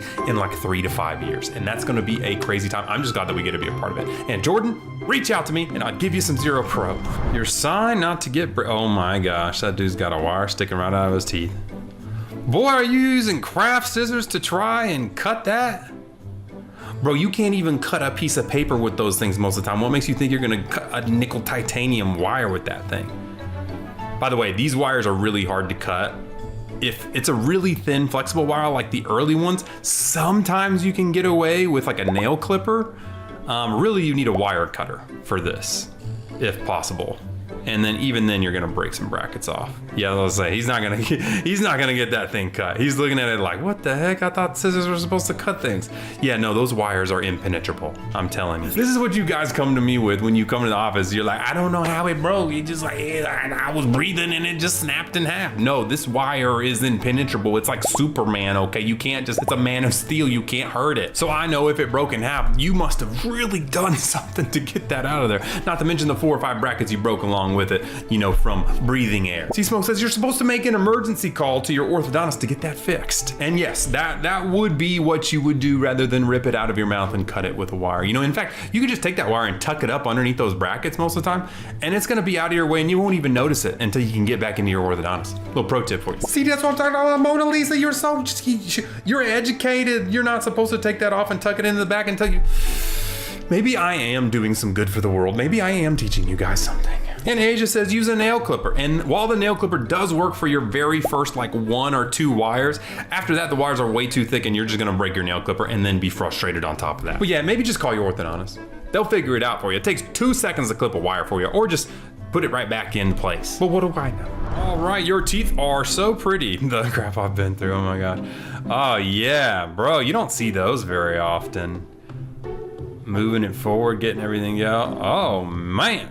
Yeah, I'll explain that. And then you got to go into braces after. Okay, so yes, I understand this person's been through a lot. So what exactly is going on? This is a rare thing. You don't see this very often. This is what we call a twin block appliance. So if you like pause it there on the side, you can see that you've got little blocks on this side down here and then blocks up here on top. And so what happens is basically we use things called rubber bands on the braces to pull your bite. Like if you have an overbite, you use rubber bands to kind of pull in different directions, right? And so what this is basically these blocks hit each other and then slide the jaw forward. So it kind of does what rubber bands do without braces. So it's just the retainer version of rubber bands pretty much, called a twin block. Now this one's a little bit different. As you can see, it's got the expander built into it. And sometimes you see that as well, so they can do some expansion while you're doing this. These are sometimes used in people pre-braces. We call it phase 1. So if you're like 9, 10 years old, you don't have all your permanent teeth in yet, you're waiting for some of those permanent teeth to come in, you can use this to kind of get ahead of the game until you get into full braces when you're like 12 years old. And then yes, when you're done with everything, you would get the braces to finish up everything and make sure it's all looking good from there.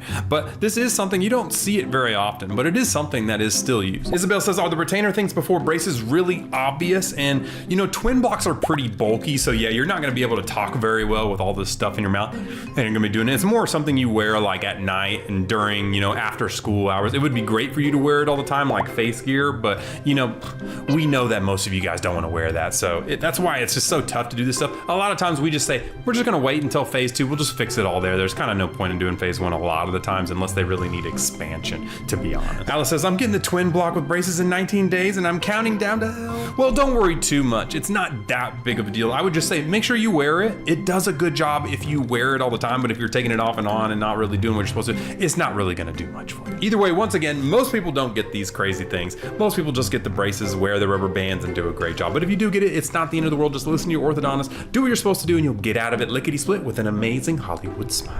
When I notice a bruise, I know what kind of man you are. Wait, what is the wait? What? I know what kind of man you are.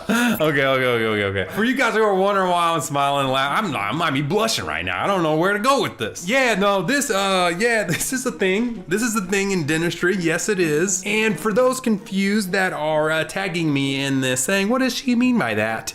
How do I portray this? Now, there are certain actions that cause bruising. Let's say, you know, if I hit my arm, I can get a bruise. You're following me so far. So there are certain things in the mouth that if get hit back there, you can also get a bruise. And we see a lot of these things, you know, in the mouth, a lot of different things. You can tell if someone's a smoker. You can tell a lot of different things. You can tell if someone's got cancer. You can also tell someone's orientation, if you know what I'm talking about. But in all reality, though, to bring it back to seriousness, there is a reason why we're trained to do this, and it's not to out people or have them come out of the closet, okay? It's actually to protect mainly children from, let's just say, abuse, if you know what I'm talking about. And people have caught multiple of instances of this happening and able to save kids' lives because they are able to find this stuff. So while it is funny in some sense, and yes, there are, you know, you can catch some people coming out the closet before they want to, just by noticing some things like this. By the way, we have patient, you know, doctor confidentiality. It's not like we're gonna go tell your parents or anything like that, unless it's an abusive thing and you're younger and all these things. You know what I'm talking about. Okay, this is a very tough thing to talk about. My dad is a dentist and this is how I had to come out, bro. Wow, yeah, no, that happens. And I can only imagine your dad figuring it out because that would just be awkward. And then she said, I've had the same dentist since I was a baby and I went and he side-eyed me. You know, it is very awkward. I'm not gonna lie, that's all I'm gonna say about that. It's not what you think. I played bass clarinet. You know, to be fair, there is probably other reasons it could happen. It's just, that's the first thing that our minds go to. What to do? Says, I just like popsicles. I don't know what you're doing with popsicles to make it do that, but stop. All right, how to floss properly. So stop flossing like this, and instead floss like this. She's got really good gum tissue. You see how there's no bleeding going on, there's no irritation, there's no whatever. So basically what she's talking about, stop doing this, is just popping the flosser in and out. Try this instead. What she's trying to say is create a C shape by pulling the floss over to one side and getting up and down the tooth. And actually, I am one of the very few dentists in the world that will say this to the end of the day. I think that floss picks work just as good as traditional floss. I know. That being said, we specifically made our floss picks to actually have a little more slack in them so you could get more of a C shape and go around them. But yes, you do have to do it correctly. And guess what? Floss is the exact same way. If you have the string floss and you're just popping it in and out, you're not doing anything either, okay? So basically what you need to do, whether you have floss or you have the floss picks, particularly mine, I believe ours are the best, to be honest. But anyways, you pop it up, you drag it over, you go up and down, you pop it over, you drag over and down, you go up and down, and then you can go out to the next one.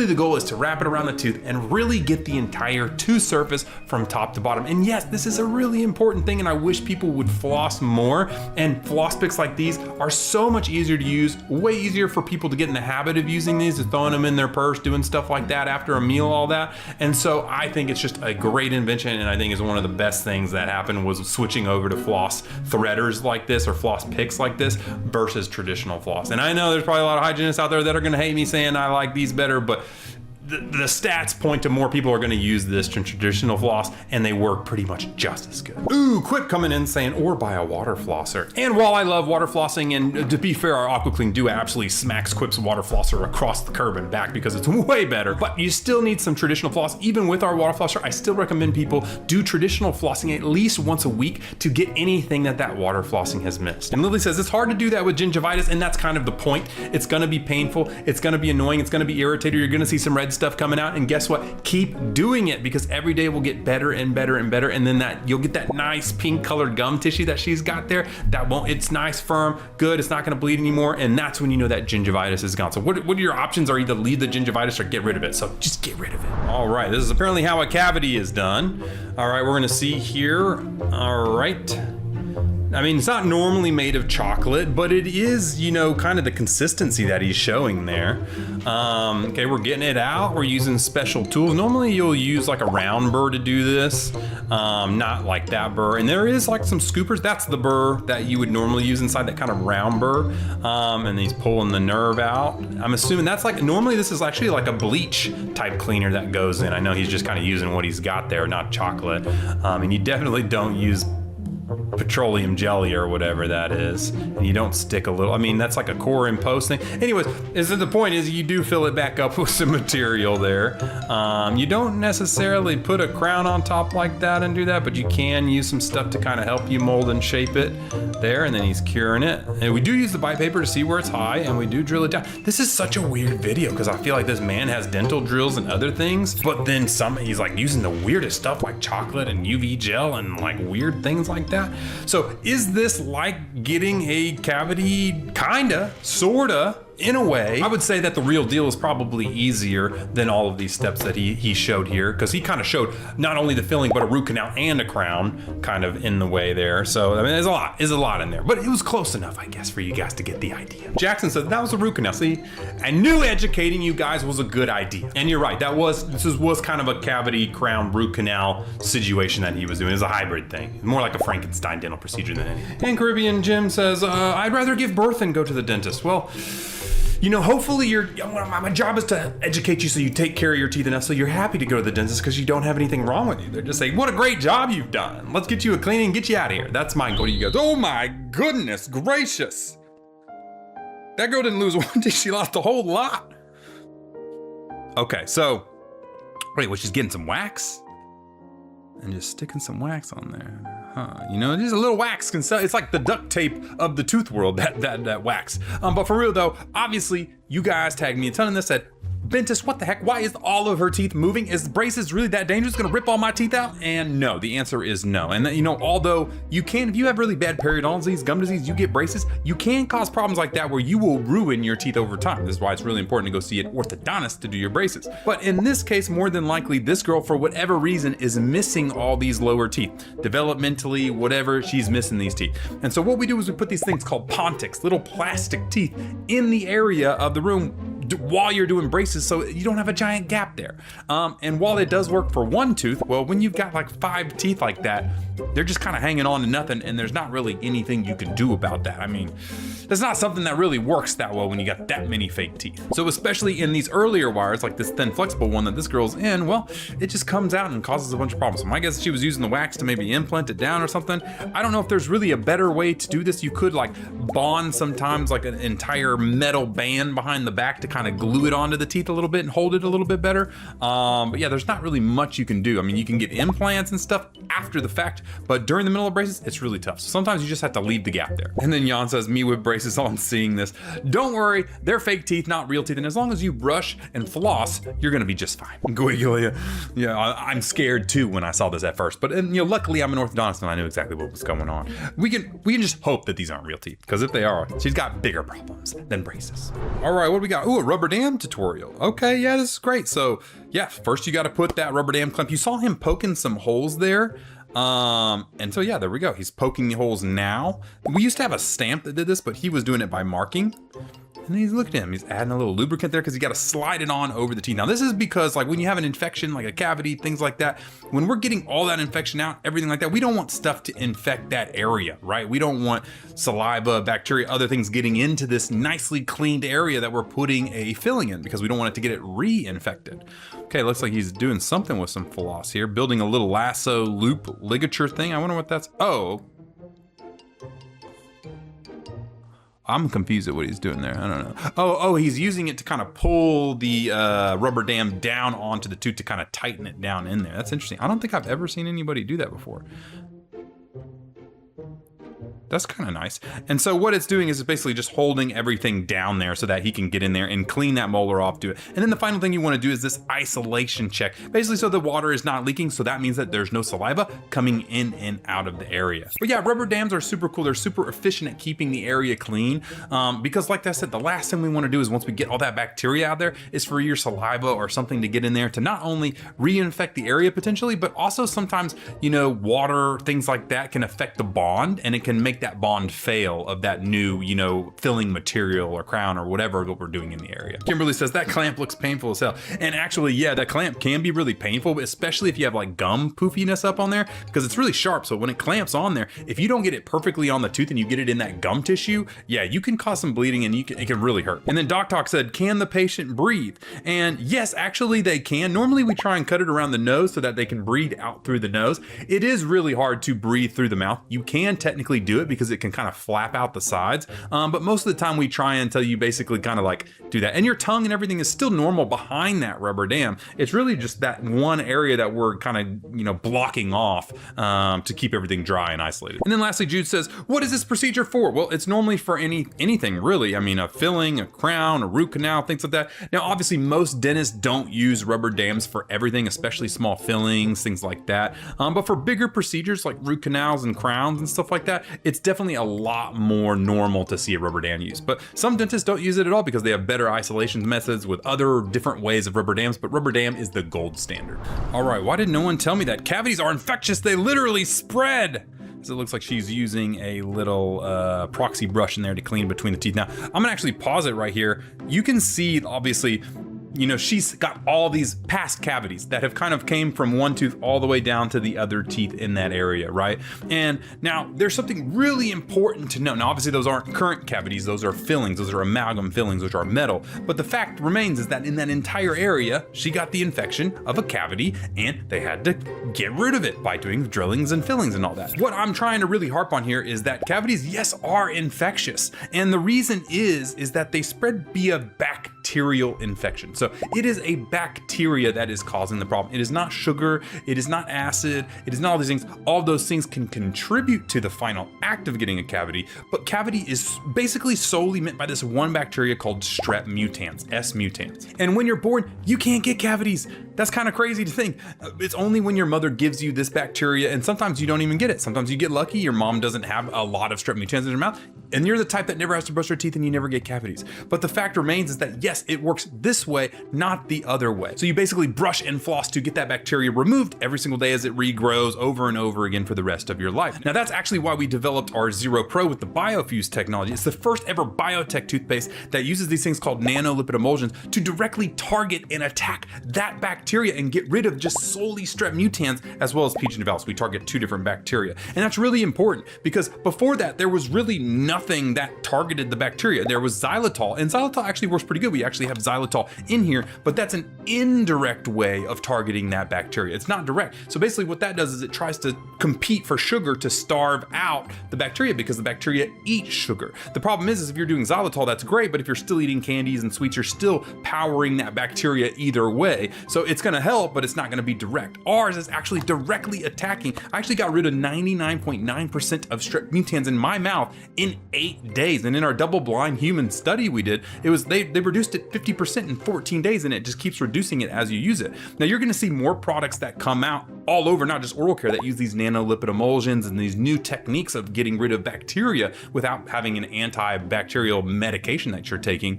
But it's really, really important for people to know because this is the first thing that could really directly reduce that bacteria, stopping you from getting cavities, which is really awesome. And so, yes, the first step though is to let people know that they are infectious and they spread. And it's not due to genetics, it's actually just because of the bacteria in your mouth. And then Odyssey says, xylitol gum, hydroxyapatite toothpaste, and coconut oil oregano are my holy grail. And so, I mean, the xylitol is great. Like I said, we use xylitol in our toothpaste, but it's indirect and it takes a lot of time. And if you're still eating sugar, it's not an end all be all. Hydroxyapatite or nano hydroxyapatite particularly really just basically repairs the damage caused by these bacteria. It doesn't actually deal with the bacteria directly. And oil oregano, that's not gonna really do anything to these bacteria. And so really the only thing in the world are these nanolipid emulsions right now. And we're the only product in the world that does this in the oral care sector. So yeah, I mean, it's pretty awesome. And then Nicole Pierce says, fact, they can go from person to person as well. Exactly, that's how you get it. Your mother kisses you, drinks after you, you kiss somebody, you lick a block in play school, and then somebody else grabs it and licks the block. You know, it transmits that way. Know that it's contagious. Know that you can swap these bacteria back and forth, which can cause the problem, Strep mutans, and then now know that there's finally a way to do with it with these new nanolipid emulsions and biotech. I'm sure we're not gonna be the only people that have ever come out with this in the future, but right now we are the only one to put it out in the market, and you can actually get it right now. It's pretty crazy. And if you don't get our toothpaste, that's totally fine. As long as you're brushing, flossing, and really taking care of your teeth every single day, you can at least keep those bacteria at bay. But if you want to reduce them directly, that's really the only way to do it is with our biotech nanolipid emulsions. This small white dot is ruining my life. It hurts so bad. Canker sore or what? Okay, no, that is not a canker sore. That small white dot is an inflamed taste bud, more than likely. And yes, they are very painful. Your tongue actually has a lot of nerves in it, weirdly enough, you know, and so when you get this inflamed taste bud that sits there, well, guess what? It's really painful. And there's not really much you can do. I mean, it can be physical, like you bit on it and cause it to inflame. Sometimes it can be dietary.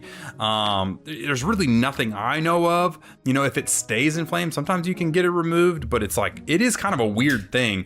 And it is just one of those things you just gotta wait out and it normally goes away. But it is not a canker sore. Canker sores are the kind of white things you see on these loose tissue here that kind of look like craters. They're called aphthous ulcers, and those are also very painful. And you also have to wait about 10 days for those to go away. King Carter says, I have the same thing right now and I can't do.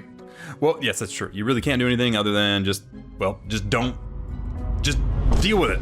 It's one of those things. Just deal with it. There we go. Alex came in. It'll go away in a few days. It's just a swollen taste bud.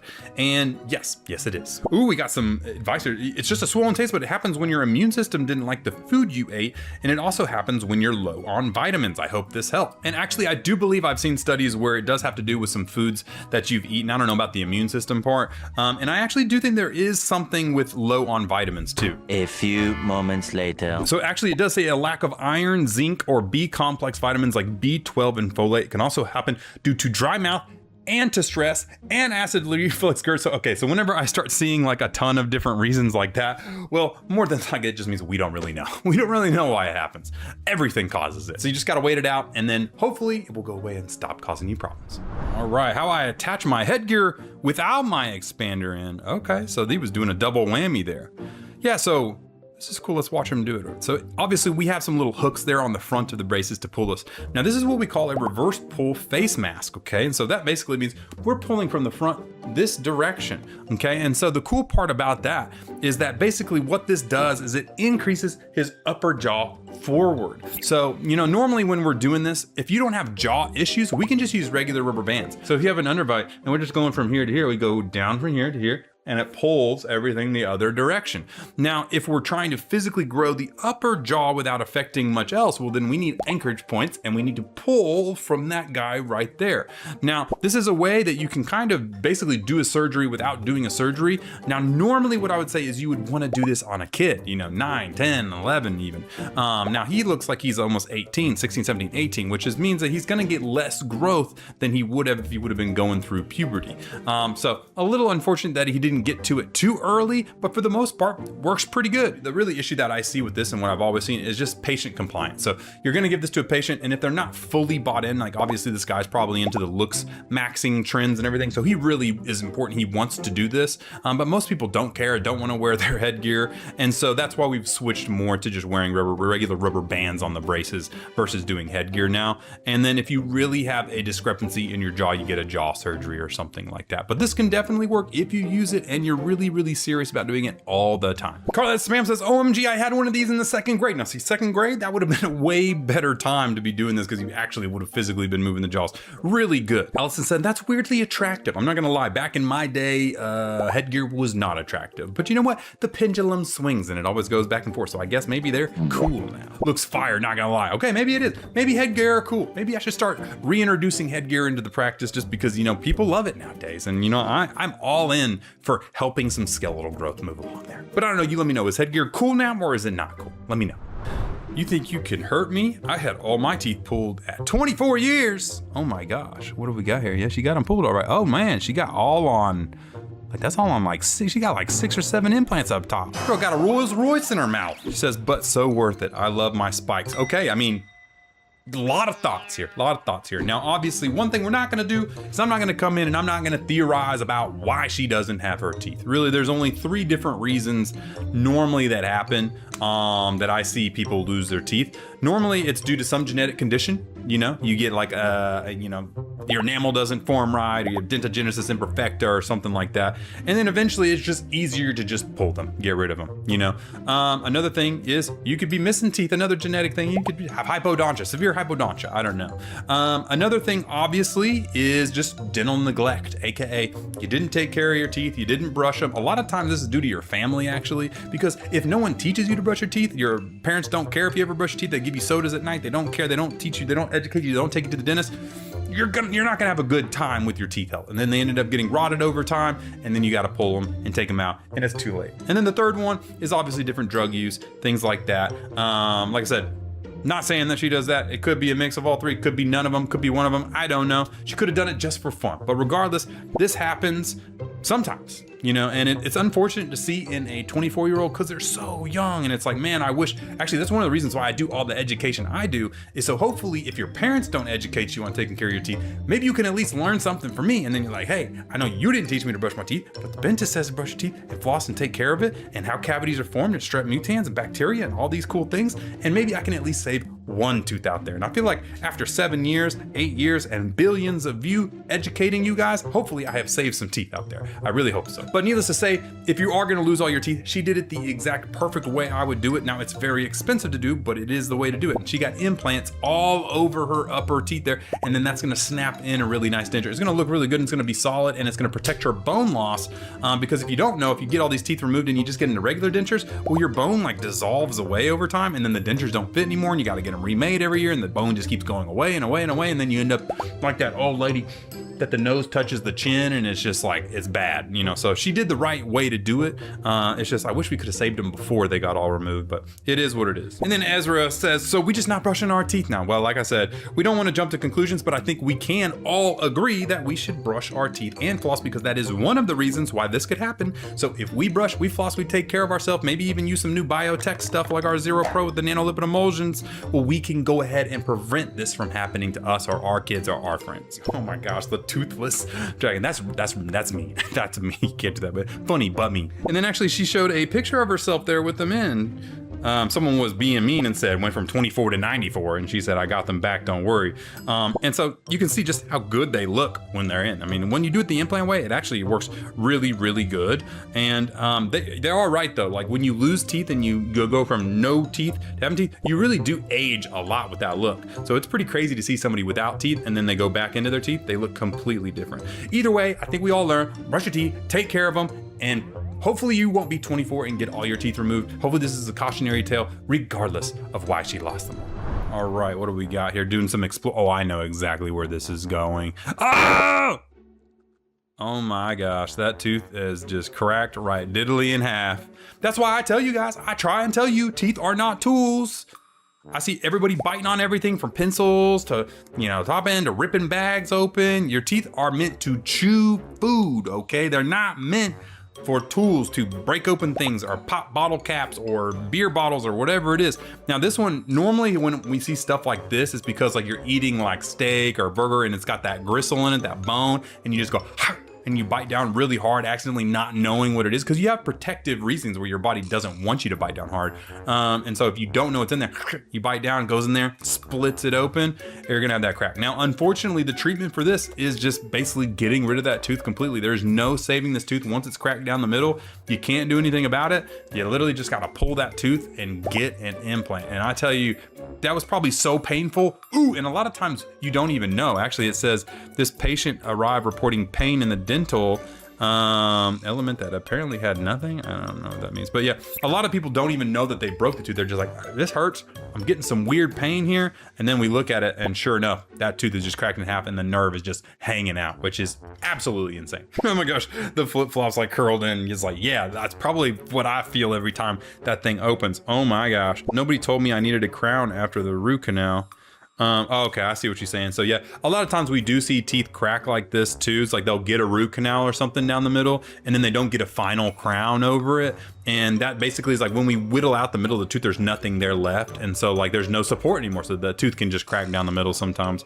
And that's probably what they're talking about. No root canal or crown is gonna save this tooth anymore. It is exactly what Ariana has there, the extraction forceps, which is, we're just gonna pull that bad boy. We're gonna take that guy and rip it out. So maybe just don't bite down on things. Maybe just use them to chew and eat food like a normal person. Help! Why does my retainer look like this, the Bentist? Hey, that's me. Okay, well, let's look. Okay, it looks like an Essex retainer. Okay, yeah, I see. It's like, it's not fully, it's a little wavy, it's a little movie, it's not covering every single tooth perfectly. And the answer is, it doesn't matter. It's totally okay. That retainer is totally normal. What you saw is the difference between, there are retainers that are pre-made. Like you can go get them from Invisalign, right? They're called Vivera retainers.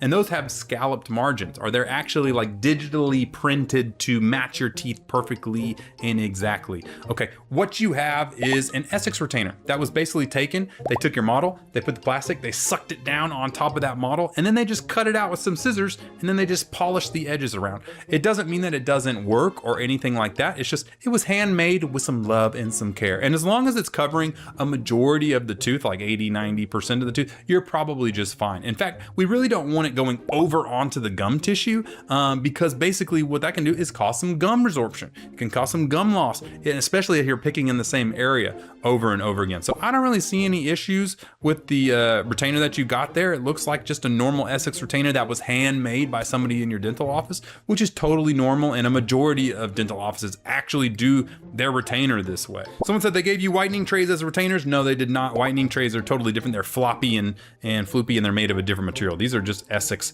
material, so don't worry about that. Leah said, I would ask for a Holly retainer. That's the old school retainer with the acrylic and the wire. While those do work pretty well, I do have some problems with that. The metal crosses over the line. Actually, that's how I ground down my tooth, is I ground on that wire on my Holly, and they don't really fully 360 hold that tooth together. They only hold it from the front and back, so that tooth can go up and down. With an Essex retainer, you can also get the up and down solved as well there too. And there we go. We finally got some good stuff there. Essex retainers can come with a straight trim or a scallop trim. Either is fine, really. People just prefer the look of scallop. I actually don't even prefer the look of scallop. I mean, the scalloped I don't really like because it's kind of sharp, and then those edges can bend and break and crack a little bit easier than the straight. So I don't really have an issue at all. And then this Gazal chick says, get them redone. Your teeth will relapse. Look up Essex retainer online. This is an Essex retainer, and no, your teeth are not gonna relapse. Your retainer is fine. Just make sure you wear it. As long as you do that, you will have straight teeth and you'll be just fine. Now, if you have any cracks, or you chew through it or grind through it, just let your orthodontist know so they can make you a new one, okay? You're gonna be just fine. Congrats on getting your braces off. Your teeth look awesome. And thanks for shouting. All right. Ooh, we got a little coil in here, and that little loop means that we're gonna be doing a Tataroonie there, yep. Which is kind of crazy. It's a temporary anchorage device, which is like a mini implant that screws into your mouth. Fun fact, we had to screw these into our own mouths in dental school, and it just feels like a lot of pressure, not pain.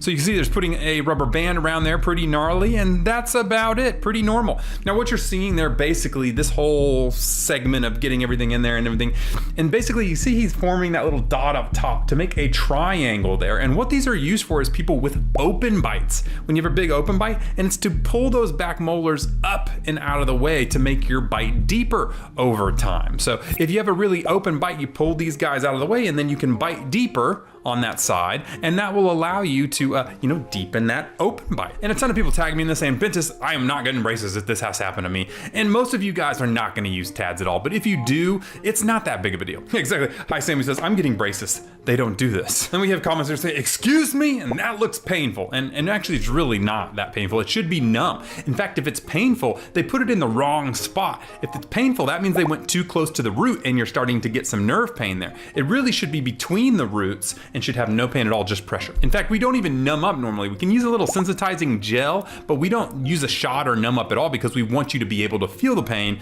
so that we know if we put it in the wrong spot or not. Either way, still pretty crazy. All right, let's see here. Oh man, that is what we call maximum grinding there. And then look at that. Okay, let's start over here. Let's start from the front. Okay, if you look at these teeth, you can see that these are heavily worn down. Now this is happening from grinding, more than likely front to back grinding, like this. No, not that front to back grind. And so, unfortunately, your teeth are not impenetrable and they will wear down over time. And I actually have this slightly. I actually am a side sleeper, so instead of front to back, when I go front to back, it kind of goes at an angle, and so I wear down at an angle here, but still it's the same thing. Now this could be due to breathing issues, could be due to stress and neurological disorders, it could be just be sleeping in a bad, weird position and your body can't get enough air. And so what happens is your bite tries to move forward to allow you to breathe, and then your bite falls back again. And then you move forward to breathe, and it falls back again. And so you get into this issue of that happening. And so this person got a composite transformation, which if you're looking at here, it looks pretty good. We covered it up, we filled up the little gaps and everything like that. The only issue with composite veneers sometimes is that they get a little bit bulky. You can see her top teeth are a little more bulky than her lower teeth there. And also they look a little less optically good than regular porcelain. But other than that, it's actually really good, and the composite is pretty strong, and in fact it's going to be much harder to wear away the composite than her teeth were. This is from Dr. May Bassett, and it looks like she did a pretty good job. Darcy says, how does that happen? And kind of like I said, it's mainly probably airway. It could also be tongue suction patterns. If you don't keep your tongue properly suctioned up into the mouth. Shout out to my looks maxers, the mewers out there. That's actually kind of what they're practicing. And if you have that tongue, not really holding your jaw forward, well then your jaw falls back and you're doing this thing all night long, which is causing that. It also could just be due to stress and neurological disorders. Traveling Nomad says, veneers look good, but lay off acidic drinks as well, as do weeks of cleansing to reduce your grinding. And actually they're not wrong. If you're having a lot of acidic drinks and things, we do see similar stuff like that in GERD related issues where, we get a lot of acid on the back of the teeth. It wears down the enamel, and then when you grind, it just wears it away even more. And so she could have a mix of GERD with the grinding together. That very well could be a possibility. Another thing you can do is just wear a night guard at night. So you're sliding around properly and you're not damaging the teeth any more than they've already been damaged. All right, you guys, a bunch of you guys tagged me in this one. When you carry a baby for 9 months, just want to smell like this. Wait, what? What? Okay, first off, Why did you guys tag me in this? This is not even related to dentistry at all. I'm not gonna lie, I think I know why you guys tagged me in this. Hamilton literally said, is that the Bentist? Wow. Wow, you guys are really gonna do this to me, huh? Listen, you know, I understand that I've got some crazy eyebrows and I'm very expressive in how I use them. And you know, fun fact, a lot of people for some reason, they'll comment, they'll say that I got Botox something in here and that's why it does it. I have never gotten Botox one day in my life. I don't know what it is. I just have a very expressive face. I talk with my eyebrows. It's not my fault. Lorraine says, about to steal Christmas. Why you guys gotta pull the Grinch jokes on me? I don't look that much like the Grinch, do I? Either way, that's a cute baby video. 2, I'm kind of upset. And 3, well, it's not that big of a deal either, I guess. You know, The Rock's got crazy eyebrows, but you don't see you guys making fun of him. But if you guys keep it up, maybe I will steal Christmas, okay? Oh my gosh, let's see here. She gave no f***s. Not even one. Oh man, she got the full thing going on. Okay. So obviously you guys have seen expanders, right? The stuff that you put people in their mouth and we've seen people turn it. But this is an interesting one because if you look in there, there are actually these little holes in the top. Now these are called marpies. So basically what those are your regular expander, but they're actually screwed into the roof of your mouth. And these are really common in adults. And that's because as you guys probably already know from watching my stuff, your palate or your roof of your mouth is made into 2 different bones that will fuse together right around 18, 19, 20, sometimes even earlier. And so a normal expander won't work anymore because that suture is fused and then the teeth will just kind of flare out instead. So what we have to do is use something like a marpie here where you actually screw a tad into the roof of your mouth and now you've got anchorage into the bone. So when you push it apart, it's gonna cause that suture to potentially break and then pop open like that, causing a giant gap right down the middle of your teeth. Now this will be great for not only widening the palate, but it will help with airflow, which is gonna cause, you know, nasal breathing issues and stuff to go down and nighttime breathing, grinding, stuff like that to go down as well. And overall, just aesthetically having that nice wide smile is really awesome too. In fact, I have a little narrower of a palate just because we didn't have this technology whenever I was growing up and I didn't get an expander when I was growing up. And so I've actually thought about doing this myself. I don't know, what do you guys think? Should I do a marpie on myself and get a big old gap in the middle? I don't know. And a lot of people ask if this is painful. No, it's just gonna really feel like a bunch of pressure until all of a sudden one day you'll feel a pop and then it'll break open. Now a lot of times too, this isn't even enough as well and you gotta go into a thing called a sarpie, which is where they surgically break that suture open and then the marpie happens. Kook says it doesn't hurt at first, but a few hours later it starts hurting real bad. And more than likely it's not actually pain related to that, it's probably the pressure on the teeth that you're feeling, and so those teeth start to get, well, basically sore. Luckily it does go away after a while and it is really just mainly pressure that you're gonna feel. Zebra says, I just got war flashbacks. And I know a lot of you guys has PTSD from expanders, but hey, at least you got the expansion you were looking for. But I don't know, would you get one of these or would you just totally just leave it as it is? All right, we got another 24-month braces journey. I always like to kind of stop here and see what we got. Okay, so actually looks like a pretty normal thing that we see all the time. She has 2 blocked out teeth on the lower and a pretty close bite there, which kind of tells me that she's probably more like this, a little class 3-ish. It's just that the teeth got kind of crowded up and stuff like that. So normally we would add some springs here and open it up. Let's see what they did. Oh. She has the cheeks, so that means she got her teeth removed.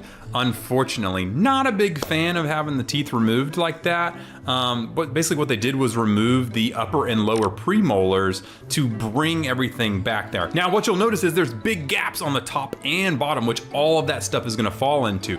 Now even with the blocked out teeth, she's only gonna fill about half of those gaps. And remember, upstairs, there's no gaps at all because her teeth were normal. So that means her front teeth just have to literally go like this to close up those gaps. Not my favorite because we'll probably see later that it's gonna affect her profile, but let's kind of keep on looking. You can see how much spacing there is when she turns to the side, and we have to pull all of that back.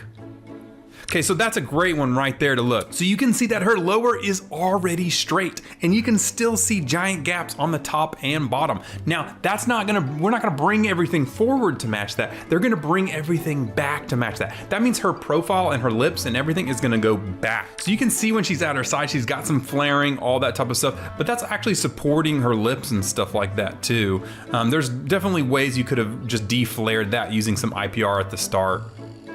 Okay, so now the gaps are closing up, or getting closer and closer. So you can already see on this side profile that her nose, lips, and chin, so this is what we call the E-line, and we want them all to be on that E-line together. And you can already see how far back her upper lip is. That's because she had that tendency for that underbite. And instead of fixing it with some rubber bands, she should have had some class 3 rubber bands and some IPR to do that. They took out all the teeth and then rammed it back. And unfortunately, what that's gonna do, even though I'm sure it's gonna turn out good and everything's gonna look straight, is her profile is just not gonna look as good as it should, because her profile is just gonna get worse over time instead of better. Now we've got all that space closed up there, and we're looking, she still has space on the top she's gotta fix up. You know, and they're pulling it back, and now you can really see that nose is really far forward of that upper lip. And so, yeah, I mean, that's kind of what we've got. You know, it's gonna continue closing, and I'm sure it's gonna turn out great. We can actually go to the ending here and kind of see what she looks like at the end. And there you go. So, I mean, obviously it looks really good still. You know, the teeth are looking good. Her smile is looking good. The only thing that I really see that I just dislike about it is that, one, they removed 4 healthy teeth when they didn't have to. And 2, they probably just made her profile worse than it could have been. We could have pushed everything forward. We could have had proper rubber band to help that upper maxilla grow forward at her age, and then we could have really gotten her a really nice E-line there instead of the kind of nose and chin being farther out and everything like that. Now, we can't do anything about it now, and she probably doesn't even notice that this happened, but I see this all the time, and I just wish more people would go to some orthodontists that understand non-extraction orthodontists to try and get the best facial profile and teeth that we can get. And they still did absolutely nothing. That's right, it actually blows my mind that this purple whitening strip trend is like still going on after years of just scamming people. Because no matter if you leave this on for 3 hours, 3 days, or 3 minutes, it's not gonna do anything. And it doesn't matter what brand does it or who sells it to you. It's literally just a brain trick to make you think in that moment it's slightly whiter than it really is. Trust me, it's not. I mean, you could believe the thousands of comments of people saying they got scammed and it didn't work and it didn't do anything, but that doesn't stop people from selling it to you using teeth whitening filters and faking stuff, which a lot of companies are actually getting sued because of this. But hey, at least those green teeth whitening strips didn't last too long. They were meant for like skin lightening, and they tried to put those on your teeth. It's like people will do anything other than just use the actual thing that whitens your teeth, which is hydrogen peroxide. And you can get whitening strips from literally like Dollar General that have hydrogen peroxide that work. So I don't know why you're wasting all your money on these. That's what he said. Didn't we learn any lessons from Ross Geller? And yeah, as much as I like Friends, he was definitely using hydrogen peroxide whitening, so he wasn't using fake scam purple whitening. Then he said, as a dental hygienist, don't do this. And yeah, if you're using regular actual whitening that works, yeah, you're gonna get super sensitive. Your teeth are gonna hurt. It's gonna be a big deal there. With this stuff, I don't even know, like, it's probably toxic. It's just like straight up Violet 3 FDA bad regulated color like dye. So yeah, probably not good to keep in your mouth for a long time. Either way, I just hope for a day when you guys finally stop getting scammed. You know, that's why we made something nice, was so you guys didn't get scammed. And you know what? You people are finally getting products that actually work. And as you notice, I don't sell purple teeth whitening strips, and I never will, because they don't work. But hopefully we've at least saved a few, you guys. I think my orthodontist forgot a step. Wait, what is she talking about? I think my orthodontist forgot a step. Let's see. Oh, that's funny. The power chains. Oh, okay, I get it now. She said, this is not how our power chain works. Yes, actually it is. And we probably did that on purpose. Now, obviously, for sure, she could have like popped them off of here and just had them floating around. But actually, there are times where you put the power chain below and on top of the brackets on purpose. You see, because your tooth is a lever, right? It's a system that is gonna be switching back and forth like this. If you have the bracket on here and we wanna move it this way, the power chain is on the bracket. But if you have a lot of flaring, well, we will put it on top to unflare and deflare that tooth. So hers being on top is probably because she had a little bit of flaring on the lower and they wanted to tip the teeth back this direction. And conversely, you can actually put it on the lower and you can cause it to go the opposite direction. Maybe if you're up top and you have a lot of deflaring, you put it up here to try and flare out the teeth a little bit. So yeah, we can actually change the force factor of where that power chain is to actually flare the teeth in different reasons. So actually, no, they did not forget a step, more than likely. Toyistada says, it's because you have Damon braces. And no, I use Damon braces. You can do this with any type of braces. Obviously, Damon braces and self-ligating braces in general are best for this because they have the least amount of resistance. But yeah, you can do this technique on any braces. And look, actually somebody else says, yeah, okay, I got these. And he's got it down below on the bottom, which is the same concept. It's just gonna flare and pull it down that way. So yeah, next time you go to your orthodontist and you get some power chains like this, just know that they probably know what they're doing and they're probably not gonna cause any problems. And it's for a reason. And Isley says, no, they did that to mine too. It actually does something. I just don't know what. Well, now you do.